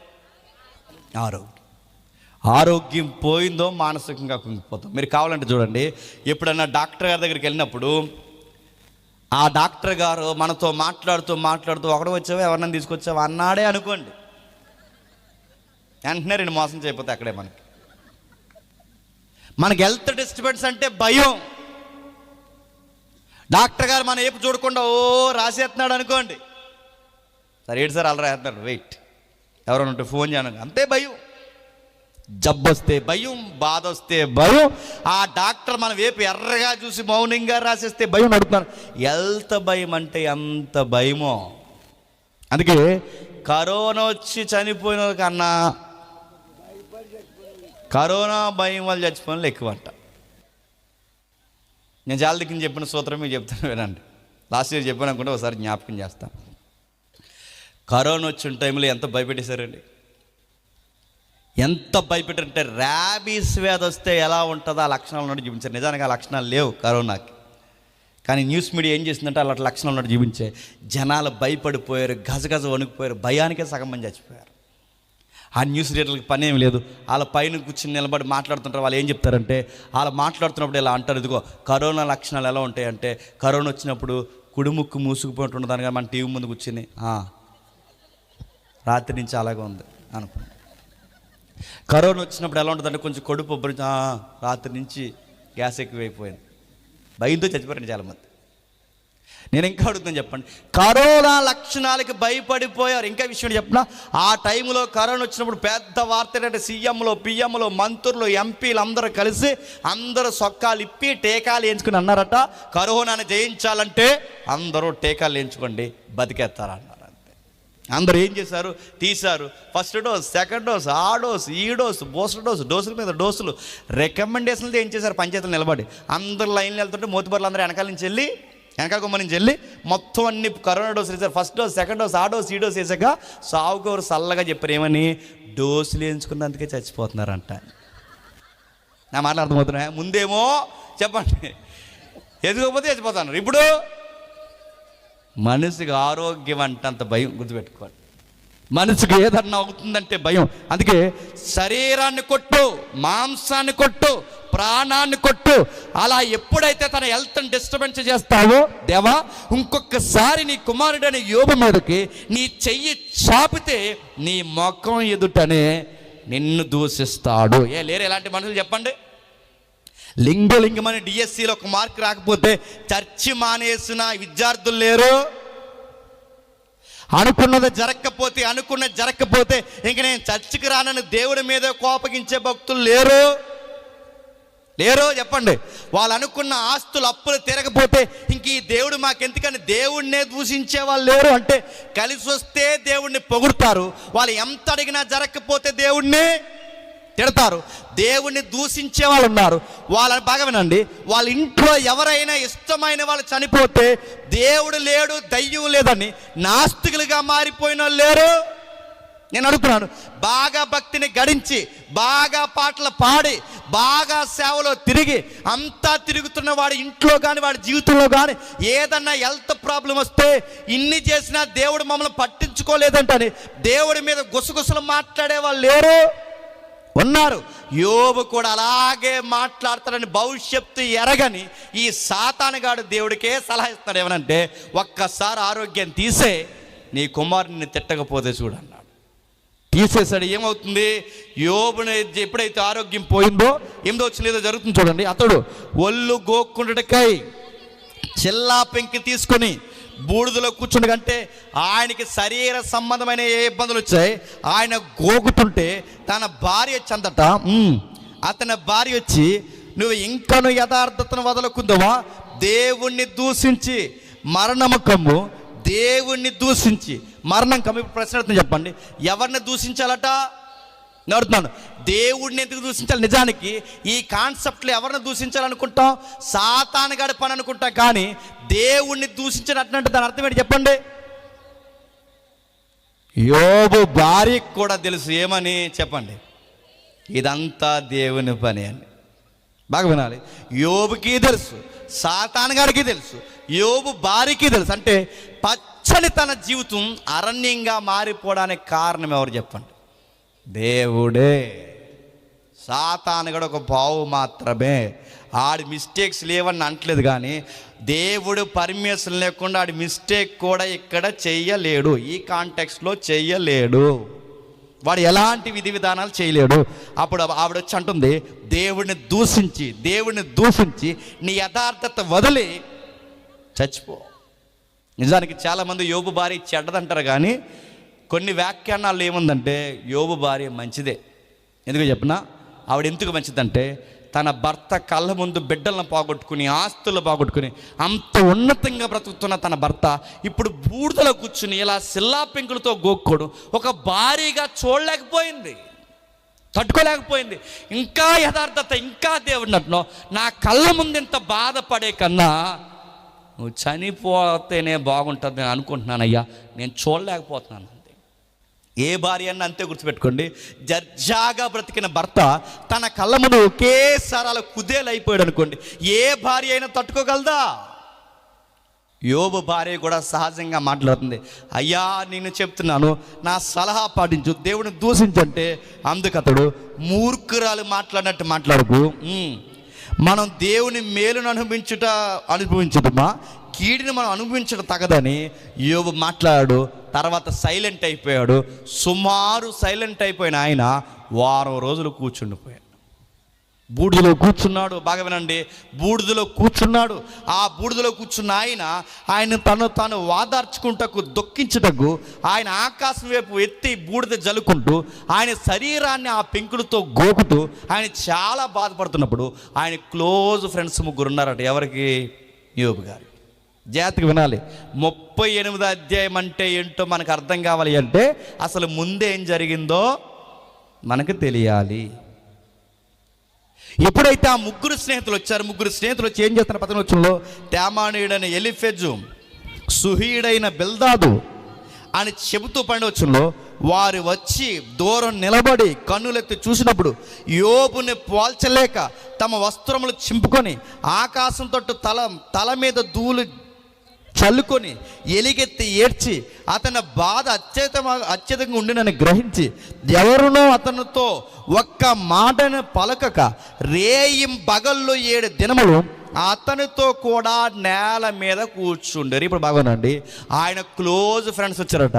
ఆ 3 స్నేహితులు వచ్చి మొదట చేసిన మంచి పని అని చెప్పిన ఒక్క మాట మాట్లాడకుండా ఆయనతో పాటు కూడా కూర్చొని ఏడ్చారట. ఇప్పుడు బాగోనండి, వాదార్పు ఇవ్వడం అంటే చెప్పినా పోనీలేరా జరిగింది ఏదో జరిగిందని కాదు. కొన్నిసార్లు వాదార్పు ఏంటంటే ఏడ్చే వాళ్ళతో మనం కూడా కలిసి ఏడిస్తే అలా వాదార్పుగా ఉంటుంది. ఎందుకంటే మన బాధ వాళ్ళకు కూడా అలాగే ఫీల్ అవుతున్నారు, నా బాధ నేను ఒక్కడనే కాదు వీళ్ళు కూడా పడుతున్నారు, ఒక ధైర్యం వాళ్ళకు ఉంటుంది. అందుకే ఆ ప్రాక్టీస్లో వాళ్ళు బాగానే నిలబడ్డారు. యోబుతో పాటు ఏడ్చారు. యోబు బూడిద జల్లుకుంటే ఇలా జల్లుకున్నారు, వీళ్ళు గోనిపట్ట చింపుకున్నారు, ఆకాశం వైపు చేతులు ఎత్తారు, వర్ణించలేకపోయారు. 7 దినాలు ఏడ్చాడు.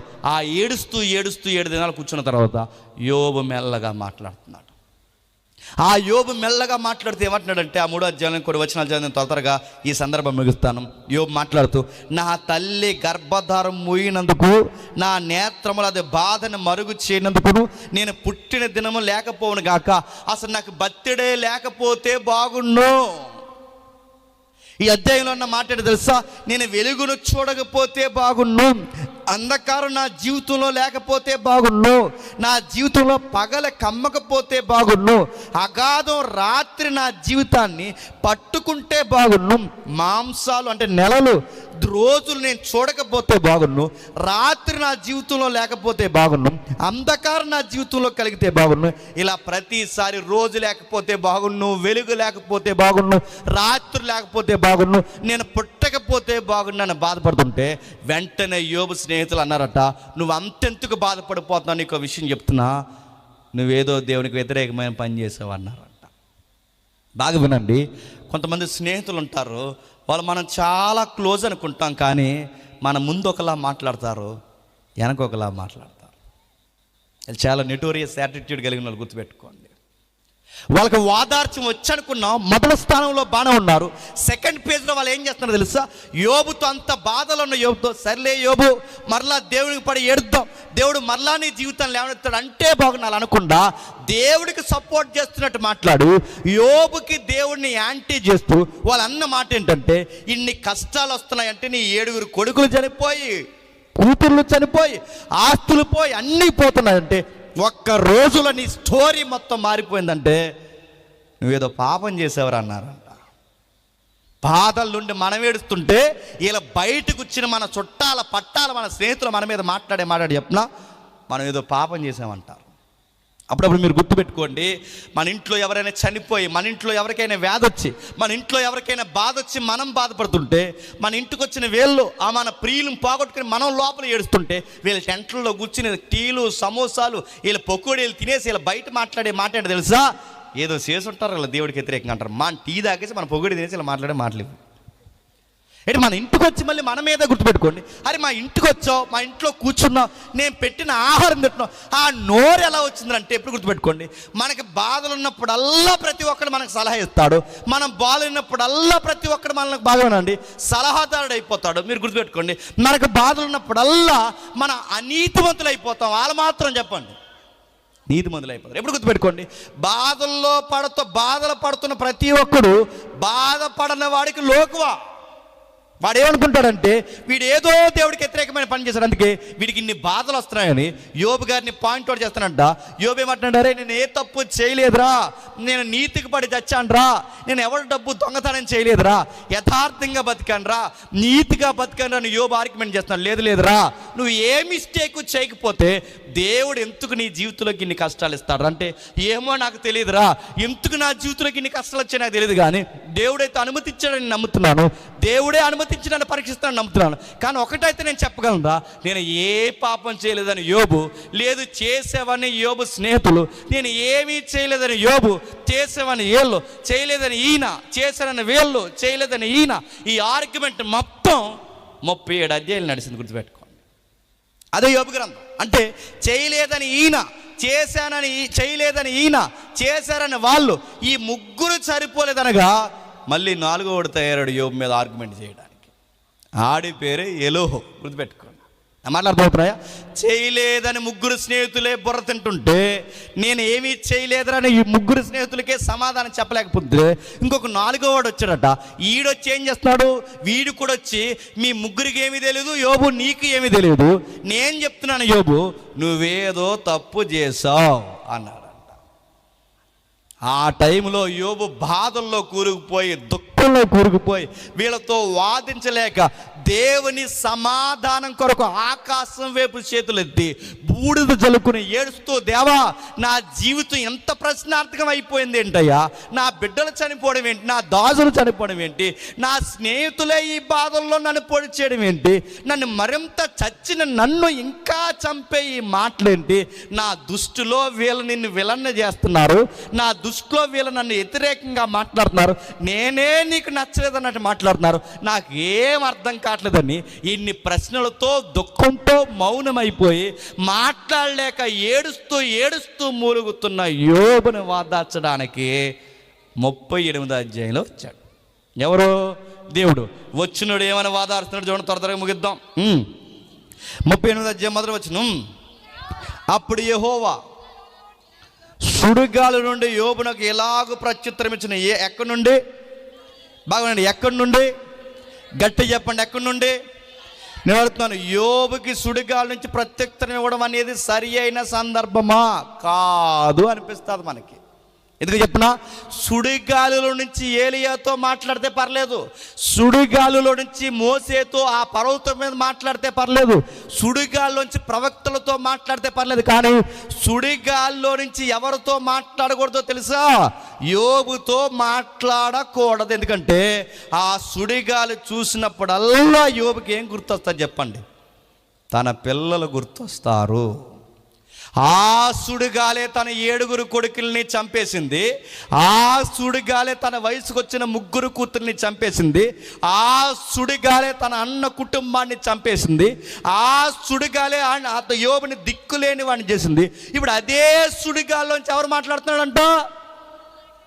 ఇప్పుడు యోబుని వాదార్చడానికి వచ్చాడా, యోబుని మరింత ఏడిపించడానికి దేవుడు వచ్చాడా? ఈ రాత్రి దేవుడు ఏంటో మీకు అర్థం అవుతున్నాడా? ఈయన ఉల్లిపాయలు కొనే దేవుడు కాదు.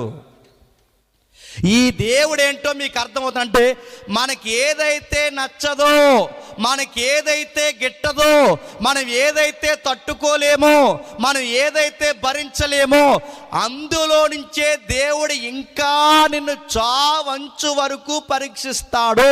అదే విశ్వాస జీవితం అంటే. నేను జాన్ పాల్ బ్రదర్కే కాదు, ఆయన చుట్టూ ఉన్న బ్రదర్స్ అందరికీ నేను సలహా ఇస్తున్నాను. విశ్వాసపు మాట ఒకటి జ్ఞాపకం చేస్తున్నాను.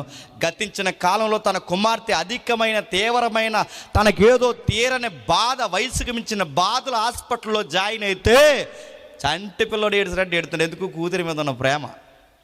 నేను అడుగుతున్నాను, మీ కూతురే కాదు, నా కూతురే కాదు, ఎవరికైనా, ఎవరింట్లో అయినా, ఎవరి ఒంట్లో అయినా ఏదన్నా జరుగుతుందని గుర్తుపెట్టుకోండి. పంటి బిగువన బాధన దాసి ఎంత దుఃఖం ఉన్నా గుండెల్లో పెట్టే, దేవా ప్రస్తుతం ఎందుకు ఎలా జరుగుతుందో నాకు తెలియదు, కానీ నా వెనకాల ఒకదాని వెనకాల ఒకటి నా ఆరోగ్యం పోతుంది, నాకు అనారోగ్యం తోడవుతుంది, నా కుటుంబంలో సమస్యలు పెరిగిపోతున్నాయి. ప్రస్తుతానికి ఏం జరుగుతుందో నాకు తెలియదు, కానీ ఒక్కటైతే నాకు అర్థమైంది, ఇప్పుడు నా ప్రశ్నలకు నా దగ్గర సమాధానం లేదు, కానీ నువ్వు ఎంతైనా నమ్మదగిన వాడవనే మాట నీ నోట రావాలని ఆ దేవుడు ఎదురు చూస్తాడు. బాగుంటే ఒకలాగా, బాగోకపోతే ఒకలాగా కాదు.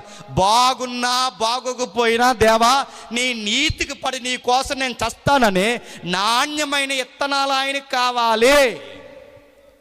యోబు నాణ్యంగానే ఉన్నాడు, కానీ యోబులో ఒక పల్చని పొర దేవునికి గిట్టడం లేదు.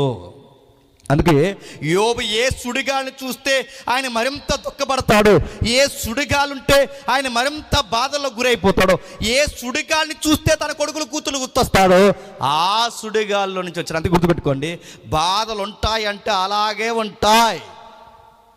మీకు నచ్చకపోయిన ఈ మాట మరొకసారి వినండి. ఎప్పుడో ప్రార్థనలో దేవా మా బాధలు తీసే ప్రభువా, మా ఇబ్బందులు తీసే ప్రభువా అని చేస్తే ఈ దేవుడు నీకు అర్థం కాలేదు. బాధలు ఉంటాయి, నువ్వు తీయమంటే తీయడు, నువ్వు బల్లగొట్టినా తీయడు. కొంతమంది బల్ల కొట్టి మరీ చేస్తారు ప్రార్థన, మీరు చూసారా? ఇలా కొడతారు బల్లగొట్టి. ఇదిగో నజరేయుడైన యేసు నామమున ఈ వ్యాధి పోవును కాకంటే పోదు, గుర్తుపెట్టుకో. ఇలా బల్లగొట్టంటారు, ఇలా కొట్టి ప్రభువా యేసు నామమున ఈ అప్పు పోవును కాక, బాధ ఇంకా ఎక్కువైపోద్ది ఏమనుకుంటున్నావు. డిమాండ్ చేయకు దేవుడిని అడుగుతున్నాను. నువ్వు బల్ల కొడుతున్నావు, దేనికి కొడుతున్నావు? ఇలా బల్ల కొడు. ప్రభువా కష్టం వచ్చినా కన్నీరు వచ్చినా నీ నీతికి పడి చేస్తాను, అప్పుడు కొట్టు బల్ల. నీ విశ్వాసం అర్థవంతంగా ఉంటుంది. పోవును గాక, తీయను గాక, గాకేంటి? గాక కాదు, ఇంకా ఉంటుంది. నీకు మాట చెప్తున్నా, శ్రమలు తీ అంటే తీయడు. యోబు జీవితంలో సుడిగాలి తీయడు, ఇబ్బందులు తీయడు. ఈ దేవుడితో వచ్చింది చెప్తున్నా, నువ్వు ఎక్కడ ఓడిపోతావో, ఎక్కడ ఇబ్బంది పడతావో అక్కడే నిలబడమంటాడు. ఆ నిలబడి అటు ఇటు చూడక నేరుగా నా వైపు చూడంటాడు. శ్రమలను తీయడు నడుతున్నాను, శ్రమలను తీయడు, శ్రమలను జయించే శక్తినిస్తాడు. ఇరుకులు తీయడు, ఇరుకులలోనే విశాలత అనుగ్రహిస్తాడు. శ్రమలను తీయడు, శ్రమలు ఉంచుతాడు. ఇరుకులు తీయడు, ఇరుకుల్లోనే ఉంటాడు. ఆ ఇరుకులలోనే విశాలత అనుగ్రహిస్తాడు. ఈ టైంలో నువ్వు ప్రార్థన చేసి తీసే ప్రభావ బల్ల కొడుతున్నాడు, బల్ల కొడితే నీ నడ్డి మీద దంతాడు ఏమనుకుంటున్నావు? కొన్నిసార్లు నడుతున్నాను. ఎప్పుడు ఈ మధ్యకాలం చెప్పిన మాట మీకు జ్ఞాపకం చేస్తున్నాను వినండి. ఎవరైనా కలెక్టర్ దగ్గరికి వెళ్ళి ఆ కలెక్టర్ ముందు ఒక లెటర్ పెట్టి, ఆ లెటర్ పెట్టిన తర్వాత నువ్వు ఇలా బల్లగొట్టి, ఏదో నీకు తగాదా సెంటు నేల కోసం ఏదో తగాదా ఉంటే ఇలా బల్లగొట్టి ఆ కలెక్టర్ ముందుగా నా లెటర్ పెట్టాను, నా సెంటు కూడా ఉంది, ఆడికి నాకు సరిహద్దు కూడా ఉంది, ఈ లెటర్ పెడుతున్నాను, కలెక్టర్ నువ్వు తీసేని బల్ల కొడితే ఆ కలెక్టర్ నేను ఏమంటాడు చెప్పు? లోన కూర్చిపెట్టిండి ఏదమని అంటారు, గుర్తుపెట్టుకో. కలెక్టర్ ముందుకు వచ్చి కలెక్టర్ బల్ల కొడుతూ ఊరుకుంటాడా? నీ స్థానిక ఎస్హెచ్ఓ పోలీస్ స్టేషన్లో పిఎస్లు ఎవరైతే ఉన్నారో, ఆ ఎస్హెచ్ఓ స్టేషన్ అధికారి ఎవరైతే ఉన్నారో ఆయన దగ్గర కంప్లైంట్ లెటర్ పెట్టి, ఆ లెటర్ ముందు పెట్టి టేబుల్ మీద ఎస్ఐ గారు, సిఐ గారు, ఇదిగో ఈ లెటర్ తీసుకుని నా మీద ఎవరైతే అభియోగం మోపాడో వాడు మీరు అరెస్ట్ చేయండి, మీరు ఈ కంప్లైంట్ తీసుకుందరు గాక అని ఇలా బల్ల కొడితే ఎస్ఐ గారు ఏమంటారు చెప్పండి? 4 రోజులు లోన కూర్చోపెట్టింది ఏదమని అంటారు, గుర్తుపెట్టుకో. ఒక ఎస్ఐ అయితే మాట్లాడుతున్నప్పుడు బల్ల కొడితే ముందు నిన్ను కొడతారు. ఒక కలెక్టర్తో మాట్లాడుతున్నప్పుడు బల్ల కొడితే ముందు నిన్ను తన్నుతారు. ఒక ఎస్ఐ కలెక్టర్తో మాట్లాడుతూ ఒళ్ళు దగ్గర పెట్టుకోమంటే వీళ్ళందరికన్నా గొప్ప అధికారి ఎవరు చెప్పండి? దేవుడు. ఆయనతో నీ డిమాండ్ ప్రార్థనలు ఏంటి? నువ్వు ఎలా డిమాండ్ చేస్తున్నావు? నేను అడుగుతున్నాను, ఎలా డిమాండ్ చేస్తున్నావు? తీయును గాక తీయడు, ఇరుకులు ఉంచుతాడు, ఆ ఇరుకుల్లోని విశాలత ఇస్తాడు. శ్రమలు ఉంచుతాడు, శ్రమలను జయించే శక్తినిస్తాడు. యోబు జీవితంలో సుడిగాలి మళ్ళీ చూపిస్తాడు. ఆ సుడిగాల్లో నుంచే యోబుతో దేవుడు మాట్లాడతాడు. అందుకే ఆ సుడిగాల్లో నుంచి మాట్లాడుతున్నారు చూడండి. మాట్లాడితే ఏమంటాడు? జ్ఞానము లేని మాటలు చెప్పి ఆలోచన చెరుపుచున్నా వీడెవడో. మళ్ళీ ప్రశ్న, జ్ఞానము లేని మాటలు చెప్పి ఆలోచన జరుపుచున్న వీడెవడో. మళ్ళీ మన ప్రశ్న, ఇంతకీ యోబుకి జ్ఞానము లేని మాటలు చెప్పి ఆలోచన చెరుపుతున్న వీడెవడని ఎవరు గూర్చి దేవుడు అడుగుతున్నాడు? ఇంతకీ ఆడెవడు? నా మాట్లాడుతుందా? ఇంతకీ ఆడెవడు ఎలా మాట్లాడుతున్నది? ఆ యోబు యొక్క జ్ఞానాన్ని, యోబు యొక్క విశ్వాసాన్ని, యోబు దృష్టిలో దేవుణ్ణి విలన్గా చేస్తున్న ఈడెవడు ఇంతకీ వీడి జ్ఞానిగా చెప్పుకుని నీకు జ్ఞానం లేని మాటలు చెప్తున్నా వీడెవడని యోబుని అడుగుతున్నాడంటే, ఇంతకీ ఆడెవడో ఒక్కసారి 36వ అధ్యాయం రండి. 36వ అధ్యాయం మీరు ఇంటికి వెళ్ళిన తర్వాత 32వ అధ్యాయం కూడా చదవండి. 36వ అధ్యాయం మొదటి వచనం. మరి ఎలోహు ఇంకా ఇట్లా నేను కొంతసేపు యోబు నన్ను ఓర్చుకొనుము, ఈ సంగతి నీకు తెలియదు, నన్ను ఓర్చుకో. ఇప్పటివరకు నీ స్నేహితులను ఓర్చుకున్నావు, ఇప్పటి నుంచి నన్ను ఓర్చుకో. 32వ అధ్యాయం నుంచి మొదలెట్టాడు ఎవరు? ఎలోహు. నన్ను ఓర్చుకో. అనగా దేవుని పక్షముగా నేను ఇంకను. ఎవరి పక్షంగా అంటే ఎలోహు దేవుడి పక్షమే, యోబు స్నేహితులు దేవుడి పక్షమే. మరి యోబు నడుతున్నాను, దేవుడికి విరోధం ఎవరన్నమాట చెప్పండి. నలుగురు ఆర్గ్యుమెంట్ ఎవరు చెప్పండి? యోబు బాగా అంటే యోబు ముగ్గురు స్నేహితులు దేవుని పక్షమే, ఈడు కూడా దేవుని పక్షమే. మరి యోబు ఎవరికి విరోధి? ఇలా ఆర్గ్యుమెంట్ ప్రకారం యోబు దేవుడికి విరోధి అంటే చివరికి యోబుకి దేవుడికి కూడా గొడవలు ఎట్టేస్తున్నారు. మీరు చూడండి, అప్పుడప్పుడు ఎవడైనా మిమ్మల్ని వాదార్చడానికి వస్తే ఇలాంటి పాడు మాటలు మాట్లాడి మిమ్మల్ని డిస్టర్బెన్స్ చేసేవాడు ఎవరైనా ఉంటే, ఒరే నీ వాదార్పు నాకు వద్దు, వెళ్ళిపోరని చెప్పండి.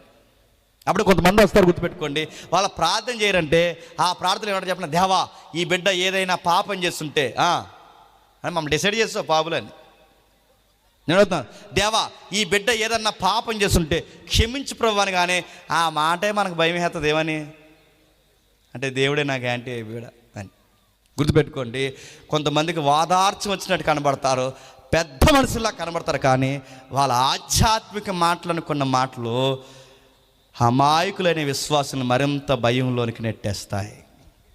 చేతనైతే ఏడ్చేవాడితో కలిసి ఏడవండి, చేతనైతే భుజాల మీద చెయ్యండి, చేతనైతే ఒక మాట చెప్పండి, అరే సర్లేరా దేవుడు మళ్ళీ నేను లేవనెత్తాడు, ఏం బాధపడకరా, మన దేవుడు నమ్మదగిన వాడని చెప్పండి. అలా కాకుండా నువ్వేదో చేస్తుంటావరా అంటే ఆడు సూసైడ్ చేసుకుని చచ్చిపోతారు. గుర్తుపెట్టుకో, మీరు చెప్పకండి, అడుగుతున్నాను. అలాంటి మాటలు మాట్లాడకండి. యోబు స్నేహితులు కూడా అలాగే బాధపెడుతున్నారు. ఇప్పుడు ఈడు కూడా అంటున్నాడు, నేను దేవుని పక్షముగా మాట్లాడవలసి ఉన్నది, దూరం నుండి నేను జ్ఞానము తెచ్చుకొనును, నన్ను సృజించిన వానికి నీతిని ఆరోపించదును, నా మాట ఏమాత్రం అబద్ధము కావు, పూర్ణ జ్ఞాని ఒకడు నీ ఎదుట ఉన్నాడు. ఇప్పుడు చెప్పండి, అతని జ్ఞానాన్ని ఎవరు అనాలండి? వేరొకడు అనాలి. ఈడే ఏం చెప్పుకుంటున్నాడండి? చూసారా, యోబు నీ ముందు నిలబడినాడు ఎవడనుకుంటున్నావు? నేను దూరాన పోయి పిహెచ్డీ చేసి వచ్చాను, నేను మాట్లాడుతున్న మాటలు చాలా ఉన్నతమైన మాటలు, నా మాటలు జ్ఞానయుక్తమైన మాటలు. నీతో మాట్లాడుతున్నాడు పిల్లోడు అనుకోకు, నీతో మాట్లాడుతున్నాడు ఎవడంటే ఒక జ్ఞాని మాట్లాడితే ఇది జ్ఞానం అనుకుని ఈ జ్ఞానం లేని మాటలు చెప్పి ఎవరిని చరిస్తున్నాడు చెప్పండి. అందుకే దేవుడు ఎన్నవలే అన్నాడు, జ్ఞానం లేని మాటలు చెప్పి నీ ఆలోచన జరుపుచున్న వీడెవడు? యోబు ముగ్గురు స్నేహితులు మాట్లాడితే కృంగిపోతావా? యోబు ఈడెవడో కొత్త కుర్రగాడు వచ్చి మాట్లాడితే కృంగిపోతావు. యోబు నీ భార్య ఏదంటే కృంగిపోతావా? యోబు నేను మళ్ళీ చెప్తున్నాను, యోబు నీ పిల్లలు చనిపోతే కృంగిపోతావా? యోబు నీ ఆరోగ్యం పోతే కృంగిపోతావు. యోబు నేను పుట్టకపోతే బాగుండంటావు. యోబు దినం చూడకపోతే బాగుండంటావు. యోబు నీకు చెప్తున్నాను, యోబు లే, పౌరుషం తెచ్చుకొని నీ నడుము బిగించుకొని నేను నీకు ప్రశ్నలు వేయదును, దానిని నాకు తెలియ చెప్పులే. ఇప్పుడు చెప్తున్నాను, యోబుకే కాదు మీ అందరికీ మనందరికీ చెప్తున్నాను, ఏదన్నా బాధ వస్తే రానివ్వండి, శ్రమ దినమున కుంగామో బైబిల్ చెప్పింది, చేతగానోళ్ళు అవుతాం. భయపడ్డావో భయమే నిన్ను సగం చంపేస్తుంది. రానే అడుగుతాను, జబ్బా రానే, అప్ప రానే, శత్రువ అరనే, వీళ్ళందరూ ఒకటే అవనే నడుతున్నాడు. ఏదన్నా జరగనే నడుతున్నాడు. రాజకీయ ఏదన్నా అవనే, ఈ ప్రభుత్వాల మనకి ఏదన్నా జరగనే, అధికారుల రానే, ఏదేమైనా గుర్తుపెట్టుకోండి, ఏది ఉన్నా చస్తాం, లేకపోయినా చస్తాం. ఈ మధ్యలో భయపడి సావడం దేనికి? పౌరుషం తెచ్చుకొని లేచి నిలబడి యోబు. యోబుకే కదా నీకు నాకు చెప్తున్నాడు, జబ్బొస్తే ఎందుకు కృంగుతున్నావు, పిల్లలు చనిపోతే ఎందుకు కృంగుతున్నావు, ఈ నలుగురు కలిసి నీ మీద ఆర్గ్యుమెంట్ చేస్తే ఎందుకు కృంగిపోతున్నావు? పౌరుషం లేదా? లే, నీ నడుం బిగించుకొని నేను అడుగుతున్న ప్రశ్న అటెన్షన్లోకి రా. నీ కొన్ని ప్రశ్నలు వేస్తాను. ఆ ప్రశ్నలు ఏంటంటే ఇక 7 పాపే. ఆ 7 పాపే ప్రశ్నలు ఏంటంటే భూమి ఎప్పుడు పుట్టిందో చెప్పు. నక్షత్రాలు ఎప్పుడు పుట్టాయో చెప్పు, సముద్రం ఎప్పుడు పుట్టిందో చెప్పు, దానికి సరిహద్దులు ఎప్పుడు వేసానో చెప్పు, వెలుగు ఎప్పుడు పుట్టిందో చెప్పు, అంధకారం ఎప్పుడు పుట్టిందో చెప్పు, వెలుగుకి మూలం ఎప్పుడు పుట్టిందో చెప్పు, ఇంకా అడుగుతున్నాను గాఢాంధకారం దాని పొత్తుగుట్టతో ఎప్పుడు చుట్టానో చెప్పు, అరుణోదయం ఎప్పుడు వచ్చిందో చెప్పు, ఇవన్నీ ఎప్పుడు వచ్చాయో చెప్పు అంటే యోబు ఏం చెప్తాడు యోబుకి తెలియడానికి? ఇంకా మీకు బాగా అర్థం కావాలంటే అప్పటికే బూడిదలో కూర్చున్నాడు, అప్పటికే శిలాపెంకులతో గోక్కొట్టున్నాడు, అప్పటికి నలుగురు బురదినేస్తున్నారు, అప్పటికే తన జీవితం పుట్టకపోతే బాగుండి అనుకుంటున్నాడు, తన జన్మదినాన్ని దూషించుకుంటున్నాడు. ఇప్పుడు బాధల్లో ఉన్న యోబు దగ్గరికి దేవుడు ఇంకా బాధ పెట్టడానికి దేవుడు సుడిగాల్లో వచ్చి, ఆ సుడిగాల్లో వచ్చిన దేవుడు ఇలా అంటే బాగుండు, బాధపడక యోబు ఏం కాదు, మళ్ళీ నీకు నూతన వైభవాన్ని ఇస్తాను, నీకు ఏం బాధపడక అంటే బాగుండు, అలా ఏమనకుండా యోబు దగ్గరికి దేవుడు వచ్చి అన్నాడట, భూమి ఎప్పుడు పుట్టింది చెప్పు అన్నాడు. మీకు అర్థమైందో లేదో ఒక ఉదాహరణ చెప్తానండి. ఎవడింట్లో అన్నా ఎవరో చనిపోయి ఆడు పుట్టుడు దుఃఖంలో ఉంటే ఆడింటికి వెళ్ళి బాధపడకరా, నువ్వు చనిపోతావు, నేను చనిపోతావు, అందరం చనిపోతాం, ఇంట్లో చనిపోయి ఏముందిరా బాధపడక అంటే బాగుంటుంది. అలా అనకుండా ఆడి దగ్గరికి వెళ్ళి భూమి ఎప్పుడు పుట్టిందో చెప్పు అంటే ఏమంటాడు చెప్పండి. ఆడు ఇంకా అలా పైనుంచి కిందకు చూస్తుండగానే నక్షత్రాలు కూడా ఎప్పుడు పుట్టే చెప్పంటే ఆడు ఏమంటాడు చెప్పండి, నక్షత్రాలు ఎప్పుడు పుట్టే, సముద్రం ఎప్పుడు పుట్టింది, ఏడుతున్నోడి దగ్గరికి వెళ్ళి భూమి ఎప్పుడు పుట్టింది, నక్షత్రం పుట్టి ఇలా స్టాండర్డ్ సీక్ అడిగితే ఏమంటాడు చెప్పండి. ఇంకా వయసు చంపిపోతాం, జైలుగా ఉన్నాం. భూమి నన్ను అడుగుతాడు రాడు, నేనేమి ఎడుతుంటే భూమి ఎప్పుడు పుట్టింది, నక్షత్రాలు పుట్టి ఎన్ని నన్ను ఇప్పుడు అడుగుతున్నా, ఆడు ఎడుతాడే అడ్డ. ఇంకా చెప్పండి, ఏడుస్తున్న వాడి దగ్గరికి వెళ్ళి జీకే అడిగితే మనకి అతనికి అసంబద్ధమేమో కానీ దేవుడికి మాత్రం సందర్భమే. నేను ముగిస్తున్నాను. ఎలా సందర్భం అంటే ఎందుకు దేవుడు భూమి నడుపుతాను అసలు ఈ కాంటెక్స్ట్లో ఎంత బాధపడుతున్న యోబు దగ్గరికి భూమి ఎందుకు పుట్టిందని ఎందుకు అడుగుతున్నాడు, వెలుగు ఎప్పుడు పుట్టిందని ఎందుకు అడుగుతున్నాడు, చీకటి ఎప్పుడు పుట్టిందని ఎందుకు అడుగుతున్నాడు, అరుణోదయం ఎందుకు పుట్టిందని ఎందుకు అడుగుతున్నాడంటే యోబు నోటంట ఈ మాటలు 3వ అధ్యాయంలో వచ్చాయి. ఏం వచ్చాయి? నేను పుట్టకపోతే బాగున్నన్నాడే యోబు. ఆ పుట్టకపోతే బాగున్నన్న యోబు ప్రశ్నకి జవాబు ఏంటో తెలుసా? అసలు నువ్వు పుట్టాలి అంటే భూమి ఎప్పుడు పుట్టిందో చెప్పు యోబు, అది ప్రశ్న. ఇంకా వెలుగు చూడకపోతే బాగుండు, పిండముగా రాలిపోతే బాగుండన్నావే, అసలు వెలుగే లేకపోతే బాగుండన్నావే యోబు, వెలుగు ఎప్పుడు పుట్టిందో నీకు తెలుసా అడుగుతున్నాను. వెలుగు చూడకపోతే బాగుండని 3 సార్లు 4 సార్లు అన్నాడు, రాత్రి లేకపోతే బాగుండని 6 సార్లు అన్నాడు, అంధకారం కోసం 5-6 సార్లు మాట్లాడాడు. ఏదైతే 3వ అధ్యాయంలో మాట్లాడాడో దానికి జవాబే 38వ అధ్యాయంలో మాట్లాడుతున్నాడు. భూమి ఎప్పుడు పుట్టిందంటే నువ్వు పుట్టాలంటే ముందు భూమి పుట్టాలి, నువ్వు బతకాలంటే ముందు భూమి ఉండాలి, నువ్వు బతకాలి జీవించాలి అంటే ఎంత వ్యవస్థ నడవాలి. ఈ భూమిని నడిపించే సూర్యుడు కావాలి, ఈ భూమిని నడిపించే నక్షత్రాలు కావాలి, ఈ భూమిని నడిపించే విశ్వం కావాలి. నిన్నన్న వాడిని ఒక నడిపించడానికి ఇంత సిస్టమ్ ఫామ్ చేసిన సంగతి యోబు నీకు తెలుసా? తెలిస్తే చెప్పు. అయినా భూమి మీద నీవే బాధలు అనుకుంటున్నావా? నిన్ను చూస్తున్న నేను ఈ కుటుంబాన్ని చూస్తున్నాను, ఈ కుటుంబాన్ని చూస్తున్న నేను ఆ కుటుంబాన్ని చూస్తున్నాను. మీ కుటుంబాలు చక్కగా నడిచిపోవాలని నిన్న నేడు నిరంతరము ఏకరీతిగా యోబు కొనకక నిద్రపోక ఈ విశ్వాన్ని నడిపిస్తున్నాను. నీకు తెలుసా యోబు?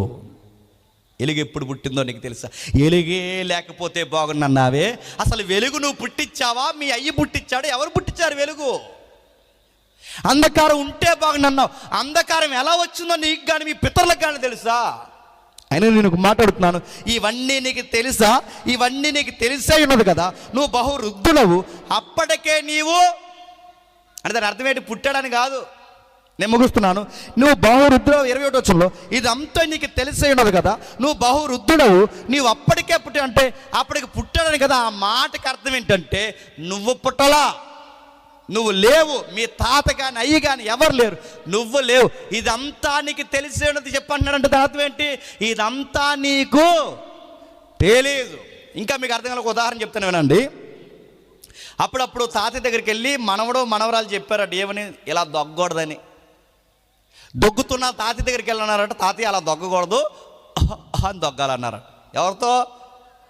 అప్పుడు తాతయ్య అన్నాడట, అవునరా తాతయ్యగా దొగ్గులు నేర్పుతున్నారు మీరు, నాకన్నా ముందు పుట్టారా అన్నారు. అంటే దాని అర్థం ఏంటి? పుట్టాడనా? దాని అర్థం ఏంటి? అవునరా నాకు ఎలా దొగ్గులు నేర్పుతున్నారు మీరు, నాకన్నా ముందు పుట్టారని దాని అర్థం అది కదా. దాని అర్థం నాకన్నా మీరు ముందు పుట్టారని తాతయ్య అంటున్నాడు అంటే పుట్టలేదని.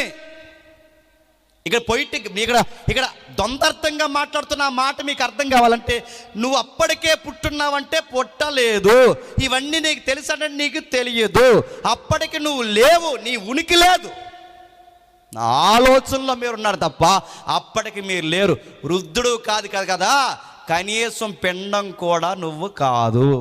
వెలుగున్నప్పుడు నువ్వు లేవు, యోబు నేనున్నా. అంధకారం ఉన్నప్పుడు నువ్వు లేవు, యోబు నేనున్నా. భూమి నిరాకారంగాను శూన్యముగాను చీకటి జలముల మీద కమ్మి ఉన్నప్పుడు నువ్వు లేవు, యోబు.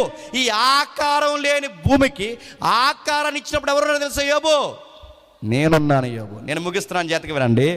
ఆ రోజు భూమి నిరాకారంగా ఉంటే యోబు, దానికి ఆకారం ఇచ్చింది నేనే.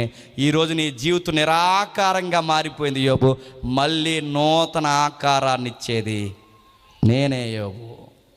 వెలుగున్నప్పుడున్నా, చీకటి ఉన్నప్పుడున్నా, అంధకారం ఉన్నప్పుడున్నా, నక్షత్రాలు పుట్టినప్పుడున్నా, అవి పుట్టక ముందున్నా, నిరంతరం ఉన్నా, ఏకరీతిగున్నా, ఆ రోజున్నా, ఈ రోజున్నా, నిన్నున్నా, ఈ రోజు ఉంటాను, రేపుంటాను, ఎల్లకాలం ఉంటాను. నువ్వు లేవు, నేనుంటాను. గుర్తుపెట్టుకో. నక్షత్రాలు పుట్టినప్పుడున్న నేను, భూమిని పుట్టించినప్పుడున్న నేను, ఆ రోజున్న నేను, నిన్నున్న నేను, ఈ రోజున్నాను, ఈ రోజున్న నేను, రేపుంటాను. గుర్తుపెట్టుకో, నీతో ఎల్లకాలము నేనుంటాను యోబు. లేచి నిలబడి చెప్పండి, పౌరుషం తెచ్చుకో. బిగ్ పిక్చర్లో చూడు. జీవితం అంటే నీ కుటుంబానికి, నీ జీవితంలో ఈ పిక్చర్లో చూడకు, అసలు ఈ యూనివర్స్లో ఏం జరుగుతుందో చూడు. ఈ అనంతమైన భూమి గిర్రం తిరుగుతుందంటే ఈ భూమి మీద నీ శ్రమ ఎంత, నీ కష్టం ఎంత, నీ కుటుంబం ఎంత, నా దృష్టిలో చూడు. వెలుగు లేకపోతే బాగుంటుంటావే, అసలు వెలుగు ఎలా వస్తుందో చూడు, అగాధం ఎలా ఉందో చూడు, అంధకారం ఎలా ఉందో చూడు, అరుణోదయం ఎలా ఉందో చూడు, నా పనితనం చూడు. ఎంత భూమిని, ఎంత వెలుగుని రప్పిస్తున్నా నేను, నీ జీవితంలోకి వచ్చిన ఇంత కష్టాన్ని తీసి అవతల పడలేనా? నా వైపు చూడు. అయినా యోబు, నీలో నాకు నచ్చింది ఏంటంటే, ఈ గ్రంథం కంటెంట్ చెప్తున్నారు, ఇంటికి వెళ్తారు చదవండి. నీలో నాకు నచ్చింది ఏంటంటే, నేను మంచోడిని అనుకుంటున్నావు, అది నాకు నచ్చలేదు. దేవుని దృష్టికి పాపం ఏంటో చెప్పనా? మనం మంచోళం అనుకునే స్వనీతి కూడా పాపమే. యోబులో వ్యభిచారం లేదు, యోబులో దొంగతనం లేదు, యోబులో అబద్ధాలు లేవు, యోబు గారి జీవితంలో నీలాంటి నాలాంటి ఎలాంటి తప్పుడు స్వభావం లేదు. కానీ యోబు గారి జీవితంలో ఏముంది చెప్పనా? తన ఫ్రెండ్స్తో ఆర్గ్యుమెంట్ చేస్తున్నాడు, నేను మంచోడిని. ఎప్పుడు గుర్తుపెట్టుకోండి, మనం తప్పు చేసినా చేయకపోయినా, మంచోళమైనా కాకపోయినా, దేవుని ఎదుట ఎప్పుడు గజ వనకడమే దేవునికి కావాలి. యోబుకి మొత్తం ఆర్గ్యుమెంట్ అయిన తర్వాత 42వ వచనం, క్షమించండి, 42వ అధ్యాయంలో మొదటి వచనం ఏమంటాం చూడ, ముగిద్దాం. అప్పుడు యెహోవా యోబునకు ఎలాగూ ప్రత్యుత్తరం ఇచ్చెను, సర్వశక్తుడగు దేవుడైన నాతో వాదింపవచ్చునా? యోబు చెప్తున్నాడు, ఇదిగో నీవు సమస్త క్రియలను చేయగలవనియు, నీ ఉద్దేశించినది ఏది నిష్ఫలము కానేరదనియు యోబునైన నేను ఇప్పుడు తెలుసుకున్నాను. జ్ఞానం లేని మాటల చేత ఆలోచన నిరర్ధకం వచ్చే వీడెవడని అడిగినా అలాగుననే వాడుకలాగానే వివేచన లేని మాటలు నేను కూడా మాట్లాడి బుద్ధికి మించిన సంగతులను గురించి దేవా నేను మాట్లాడాను, నన్ను క్షమించు. ఇప్పుడు చెప్పండి, యోబుకి దేవుడు నేర్పిన పాఠం ఏంటో తెలుసా? తన జీవితంలోకి వచ్చిన కష్టము, కన్నీరు, ఇబ్బంది అన్నిటినీ యోబు జీవితంలోకి దేవుడు ఎందుకు అనుమతిచ్చాడంటే, యోబుని జీవితంలో కూడా పల్చని పొర ఉంది, దాని పేరు స్వనీతి. అది దేవునికి నచ్చలేదు. కొన్నిసార్లు ఎందుకు మన జీవితంలో కష్టాలు వస్తున్నాయి, ఎందుకు కష్టం ప్రస్తుతానికి మనకు అర్థం కాదు, కానీ నన్ను మాత్రం ఏదో సరి చేయడానికి దేవుడు చెప్పండి ఆ కష్టాలు అనుభవిస్తున్నాడని మాత్రమే నేర్చుకోండి. ఏదో దేవుడు నాకు నేర్పించబోతున్నాడని మాత్రమే నేర్చుకోండి.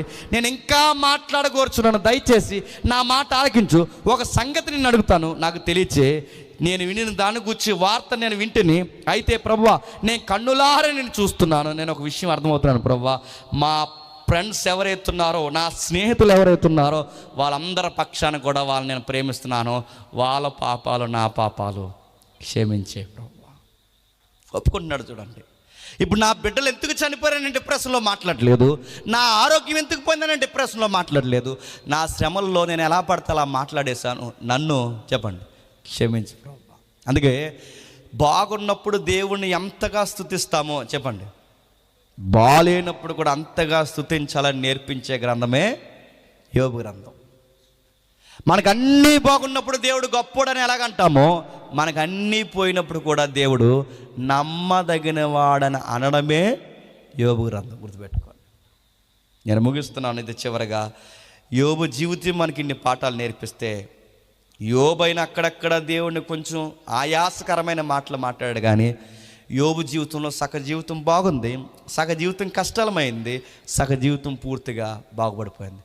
కానీ శరీరధారి అయి ఉన్న దినముల్లో ఒక వ్యక్తి భూమి మీద జీవించాడు. ఆయన పేరు ప్రభు అయిన యేసుక్రీస్తు. యోబు కొంతకాలమే బాధపడ్డాడు, కానీ ప్రభు అయిన యేసుక్రీస్తు వారు శరీరధారి అయిన దినముల్లో మహారోదనతోనూ కన్నీళ్లతోనూ ఆయన ఎంతో వేదన పడినాను. తన తండ్రిని ఎక్కడ గుసగుసలు మాట్లాడకుండా, ఎక్కడ తప్పుడు మాటలు మాట్లాడకుండా ఆ శ్రమల్లోనే మరింత విధేయత చూపిస్తూ ఏం చేశాడు చెప్పండి, తన దేవునికి తనను తాను మరణంలో అప్పగించుకున్నాడు. నేను ఒక మాట చెప్తున్నాను, మనం బాధపడుతుంటే, ఈ శ్రమలనే ఆటలో మనం బాధలు పడుతుంటే దేవుడు సింహాసనం మీద కూర్చొని ఏదో ఆనందంగా ఉన్నాడని మాత్రం అనుకోకండి. మనం లేటెస్ట్గా రాసిన ఒక పాటలో ఆ లైన్స్ మేము పెట్టాం, వీలైతే మీరు వినండి తర్వాత. నాదు కాపర్ నీవులో, అందులో దేవుడు సింహాసనం మీద కూర్చుని యోబు బాధపడుతుంటే భలే పడుతున్నాడు బాధలని, దేవుడు సింహాసనం మీద గడ్డ మీద చేయి పెట్టుకుని భలే పడుతున్నాడని ఏమి దేవుడు ఏమో ఆనందపడ్డు. గుర్తుపెట్టుకో, మన దేవుడు ఎలాంటి చెప్తున్నా, మనం బాధపడుతుంటే ఆయన బాధపడతాడు, మనం నవ్వుతుంటే ఆయన నవ్వుతాడు, మనం ఏడుస్తే ఆయన ఏడుస్తాడు. మరి మనం ఏడ్చినప్పుడు ఆయన అడ్డం ఎందుకు, బాధ పెట్టడం దేనికంటే మనల్ని బాగుపరచడానికి కొన్నిసార్లు కొన్ని బాధలు ఆయన మన జీవితంలోకి అనుమతిస్తాడు. అలానే జరుగుతాయి. అది ఎట్లా అంటే నాకు అర్థం కావట్లేదంటే, కొన్నిసార్లు మనం కుదురులేని పనులు చేస్తాం, అన్నీ బాగుంటాయి. గుర్తుపెట్టుకోండి, చేయమా? కుదురులేని బెండకాయలు ఉంటాయి. కొంతమంది పిల్లలు మీరు చూసారు లేదు, ఆ బ్లాక్లో వేలాడతాడు, ఈ క్యాండిల్లో వేలాడుతుంటాడు, ఆ కొవ్వొత్తికి అందులో వేలాడుతుంటాడు, పొయ్యిలో వేలాడతాడు, అన్నింటిలో వేలాడాడు వీడి పని. అందులో వీడ చచ్చిపోతారు వాళ్ళ అమ్మ చెప్పిన అంటాడు. ప్లగ్లో వేలాడుతుంటాడు, జనరేటర్లో వేలాడుతుంటాడు. మాట వినకపోతే వాళ్ళ అమ్మ ఏం చేస్తుంది చెప్పండి, చల్లు మన ఈపు మీద కూడా పడుతుంది, కాంగ్రెస్ గుర్తొచ్చేలా ఆ పక్క పోయి ఏడుతాడు అమ్మే అని. ఆ ఏడుతున్నప్పుడు మళ్ళీ అలా ఇలా తిరిగి వచ్చి ఇంకా ఏడుతుంటాడు. ఆ ఏడుస్తున్న మళ్ళీ దగ్గర లాక్కుని ఏడకలే ఇంకా అని లాక్కుంటాడు. ఆడు ఇంకా ఏడిపోతుంటే మళ్ళీ ఆడిని చూసి ఇలా చీరతో తుడుచుకుని ఇంకెప్పుడు అలా చేయగరా అని ఏడుతున్నాడు. ఇప్పుడు ఆవిడ దగ్గరికి మనం సీరియస్గా వెళ్ళి ఎందుకు ఏడుతున్నావు, ఎందుకు కొట్టావు, కొట్టడం దేనికి, ఆడడం దేనికి అని అడిగితే అలా అమ్మ దగ్గర ఒక ఆన్సర్ ఉంటుంది. నేను ఎందుకు ఏడుతున్నానంటే ఆడు ఏడుతున్నాను. మరి ఎందుకు కొట్టావు అని అడిగితే ఆవిడ ఒక మాట చెప్తాడు, నేను ఆడిని కొట్టకపోతే ఆడెక్కడ పడితే అక్కడ ఏలు పడతాడు, ప్రాణం పోతుంది, అందుకు కొట్టాను. ఇప్పుడు నేను ఎందుకు ఏడుస్తున్నానంటే ఆడు ఏడుస్తున్నాడు కాబట్టి ఏడుస్తున్నాను. దేవుని ప్రేమ కూడా అంతే, గుర్తుపెట్టుకో. కొట్టేది ఆయనే, ఆ కొట్టిన తర్వాత ఏడుస్తుంటే మళ్ళీ మనం పట్టుకుని ఏడ్చేది కూడా ఆయనే. మరి ఎందుకు కొట్టావు ప్రభు అంటే, మనల్ని కొట్టకపోతే ఆ పనులు మనల్ని సరాసరి ఎక్కడ తీసుకెళ్తా చెప్పిన, నరకాన్ని తీసుకెళ్ళి అందుకు కొడతాడు ఆయన. కొన్నిసార్లు మనకు అర్థం, వ్యాధి ఎందుకు వచ్చిందో మనకు అర్థం కాదు, బాధ ఎందుకు వచ్చిందో మనకు అర్థం కాదు, కానీ ప్రస్తుతానికి మనకు అర్థం కాదు, కానీ ఆ తర్వాత కొన్ని సంవత్సరాలు మనకు అర్థమవుతుంది అది రాకపోతే ఏమైపోతారని. అప్పుడు దేవుడి ప్రేమ నీకు అర్థమైతే చేతులు ఎత్తి దేవుని చూస్తావు, దేవా ఇది రావడం నాకు ఎంతైనాను మంచిగా జరిగింది ప్రభు. యోబు జీవితంలో కష్టాలు రావడం మంచిదే.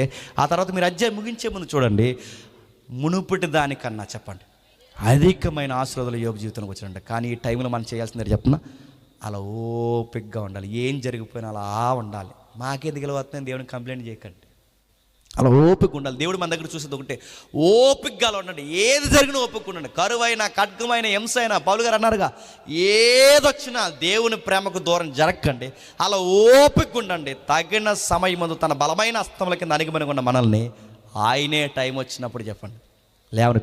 ఈ టైంలో కామెంటరీలు చేయకండి, ఎవరి కామెంటరీలు వినకండి, ఎక్కడా కృంగిపోకండి. నా దేవుడు నన్ను రక్షించినను రక్షించకపోయినాను ఆయన గొప్ప దేవుడని. యిర్మీయా మాట్లాడాడే, చుట్టూ నెత్తురు కారిపోతుంటే మోకాళ్ళు వేసి, దేవా నా చుట్టూ ఇంత నెత్తురు కారిపోతున్నా నువ్వు నమ్మదగిన వాడని యిర్మీయా ఎలా అయితే అన్నాడో, అలాంటి విశ్వాసం మనం కూడా నాటితే ఈరోజు బాగుపోవచ్చు, రేపు పోవచ్చు, కానీ కొన్ని సంవత్సరాలు అవచ్చు, కానీ ఒక రోజు మాత్రం గుర్తుపెట్టుకోండి, మనం నమ్మదగిన దేవుడు ఖచ్చితంగా మనకి ఎక్కడ ఓడిపోయాం, ఎక్కడ బాధలు ఉన్నామో అక్కడే మళ్ళీ జయించే శక్తిని మనకు అనుగ్రహిస్తాడు. ఈ టైంలో మనం చేయాల్సిన పని ఏంటంటే ఓపికగా ఎదురు చూడాలి. అప్పులు వచ్చాయని గోదావరి దగ్గర పరిగెట్టకండి, బాధలు వచ్చాయని ఇంట్లోంచి వెళ్ళిపోకండి, భార్య ఏదో అందని చెప్పి విడాకులకి మీరు పట్టాలు రాయకండి, భర్త ఏదో అన్నాడని అత్త ఏదో అందని ఇల్లుదులు వెళ్ళిపోకండి. భరించండి. క్రైస్తవులు అంటేనే శ్రమ అనుభవించడానికి, భరించడానికి పిలవడం. ఓపికతో ఉండండి, వండండి వండండి వండండి. అన్ని నోర్లే మళ్ళీ జేకొడతాయి, అన్నవారే మనకు ప్రైజ్లాడు చెప్తారు, మళ్ళీ ఏడిపించిన వారే మన ఆశీర్వాదం చూసి సిగ్గుపడతారు.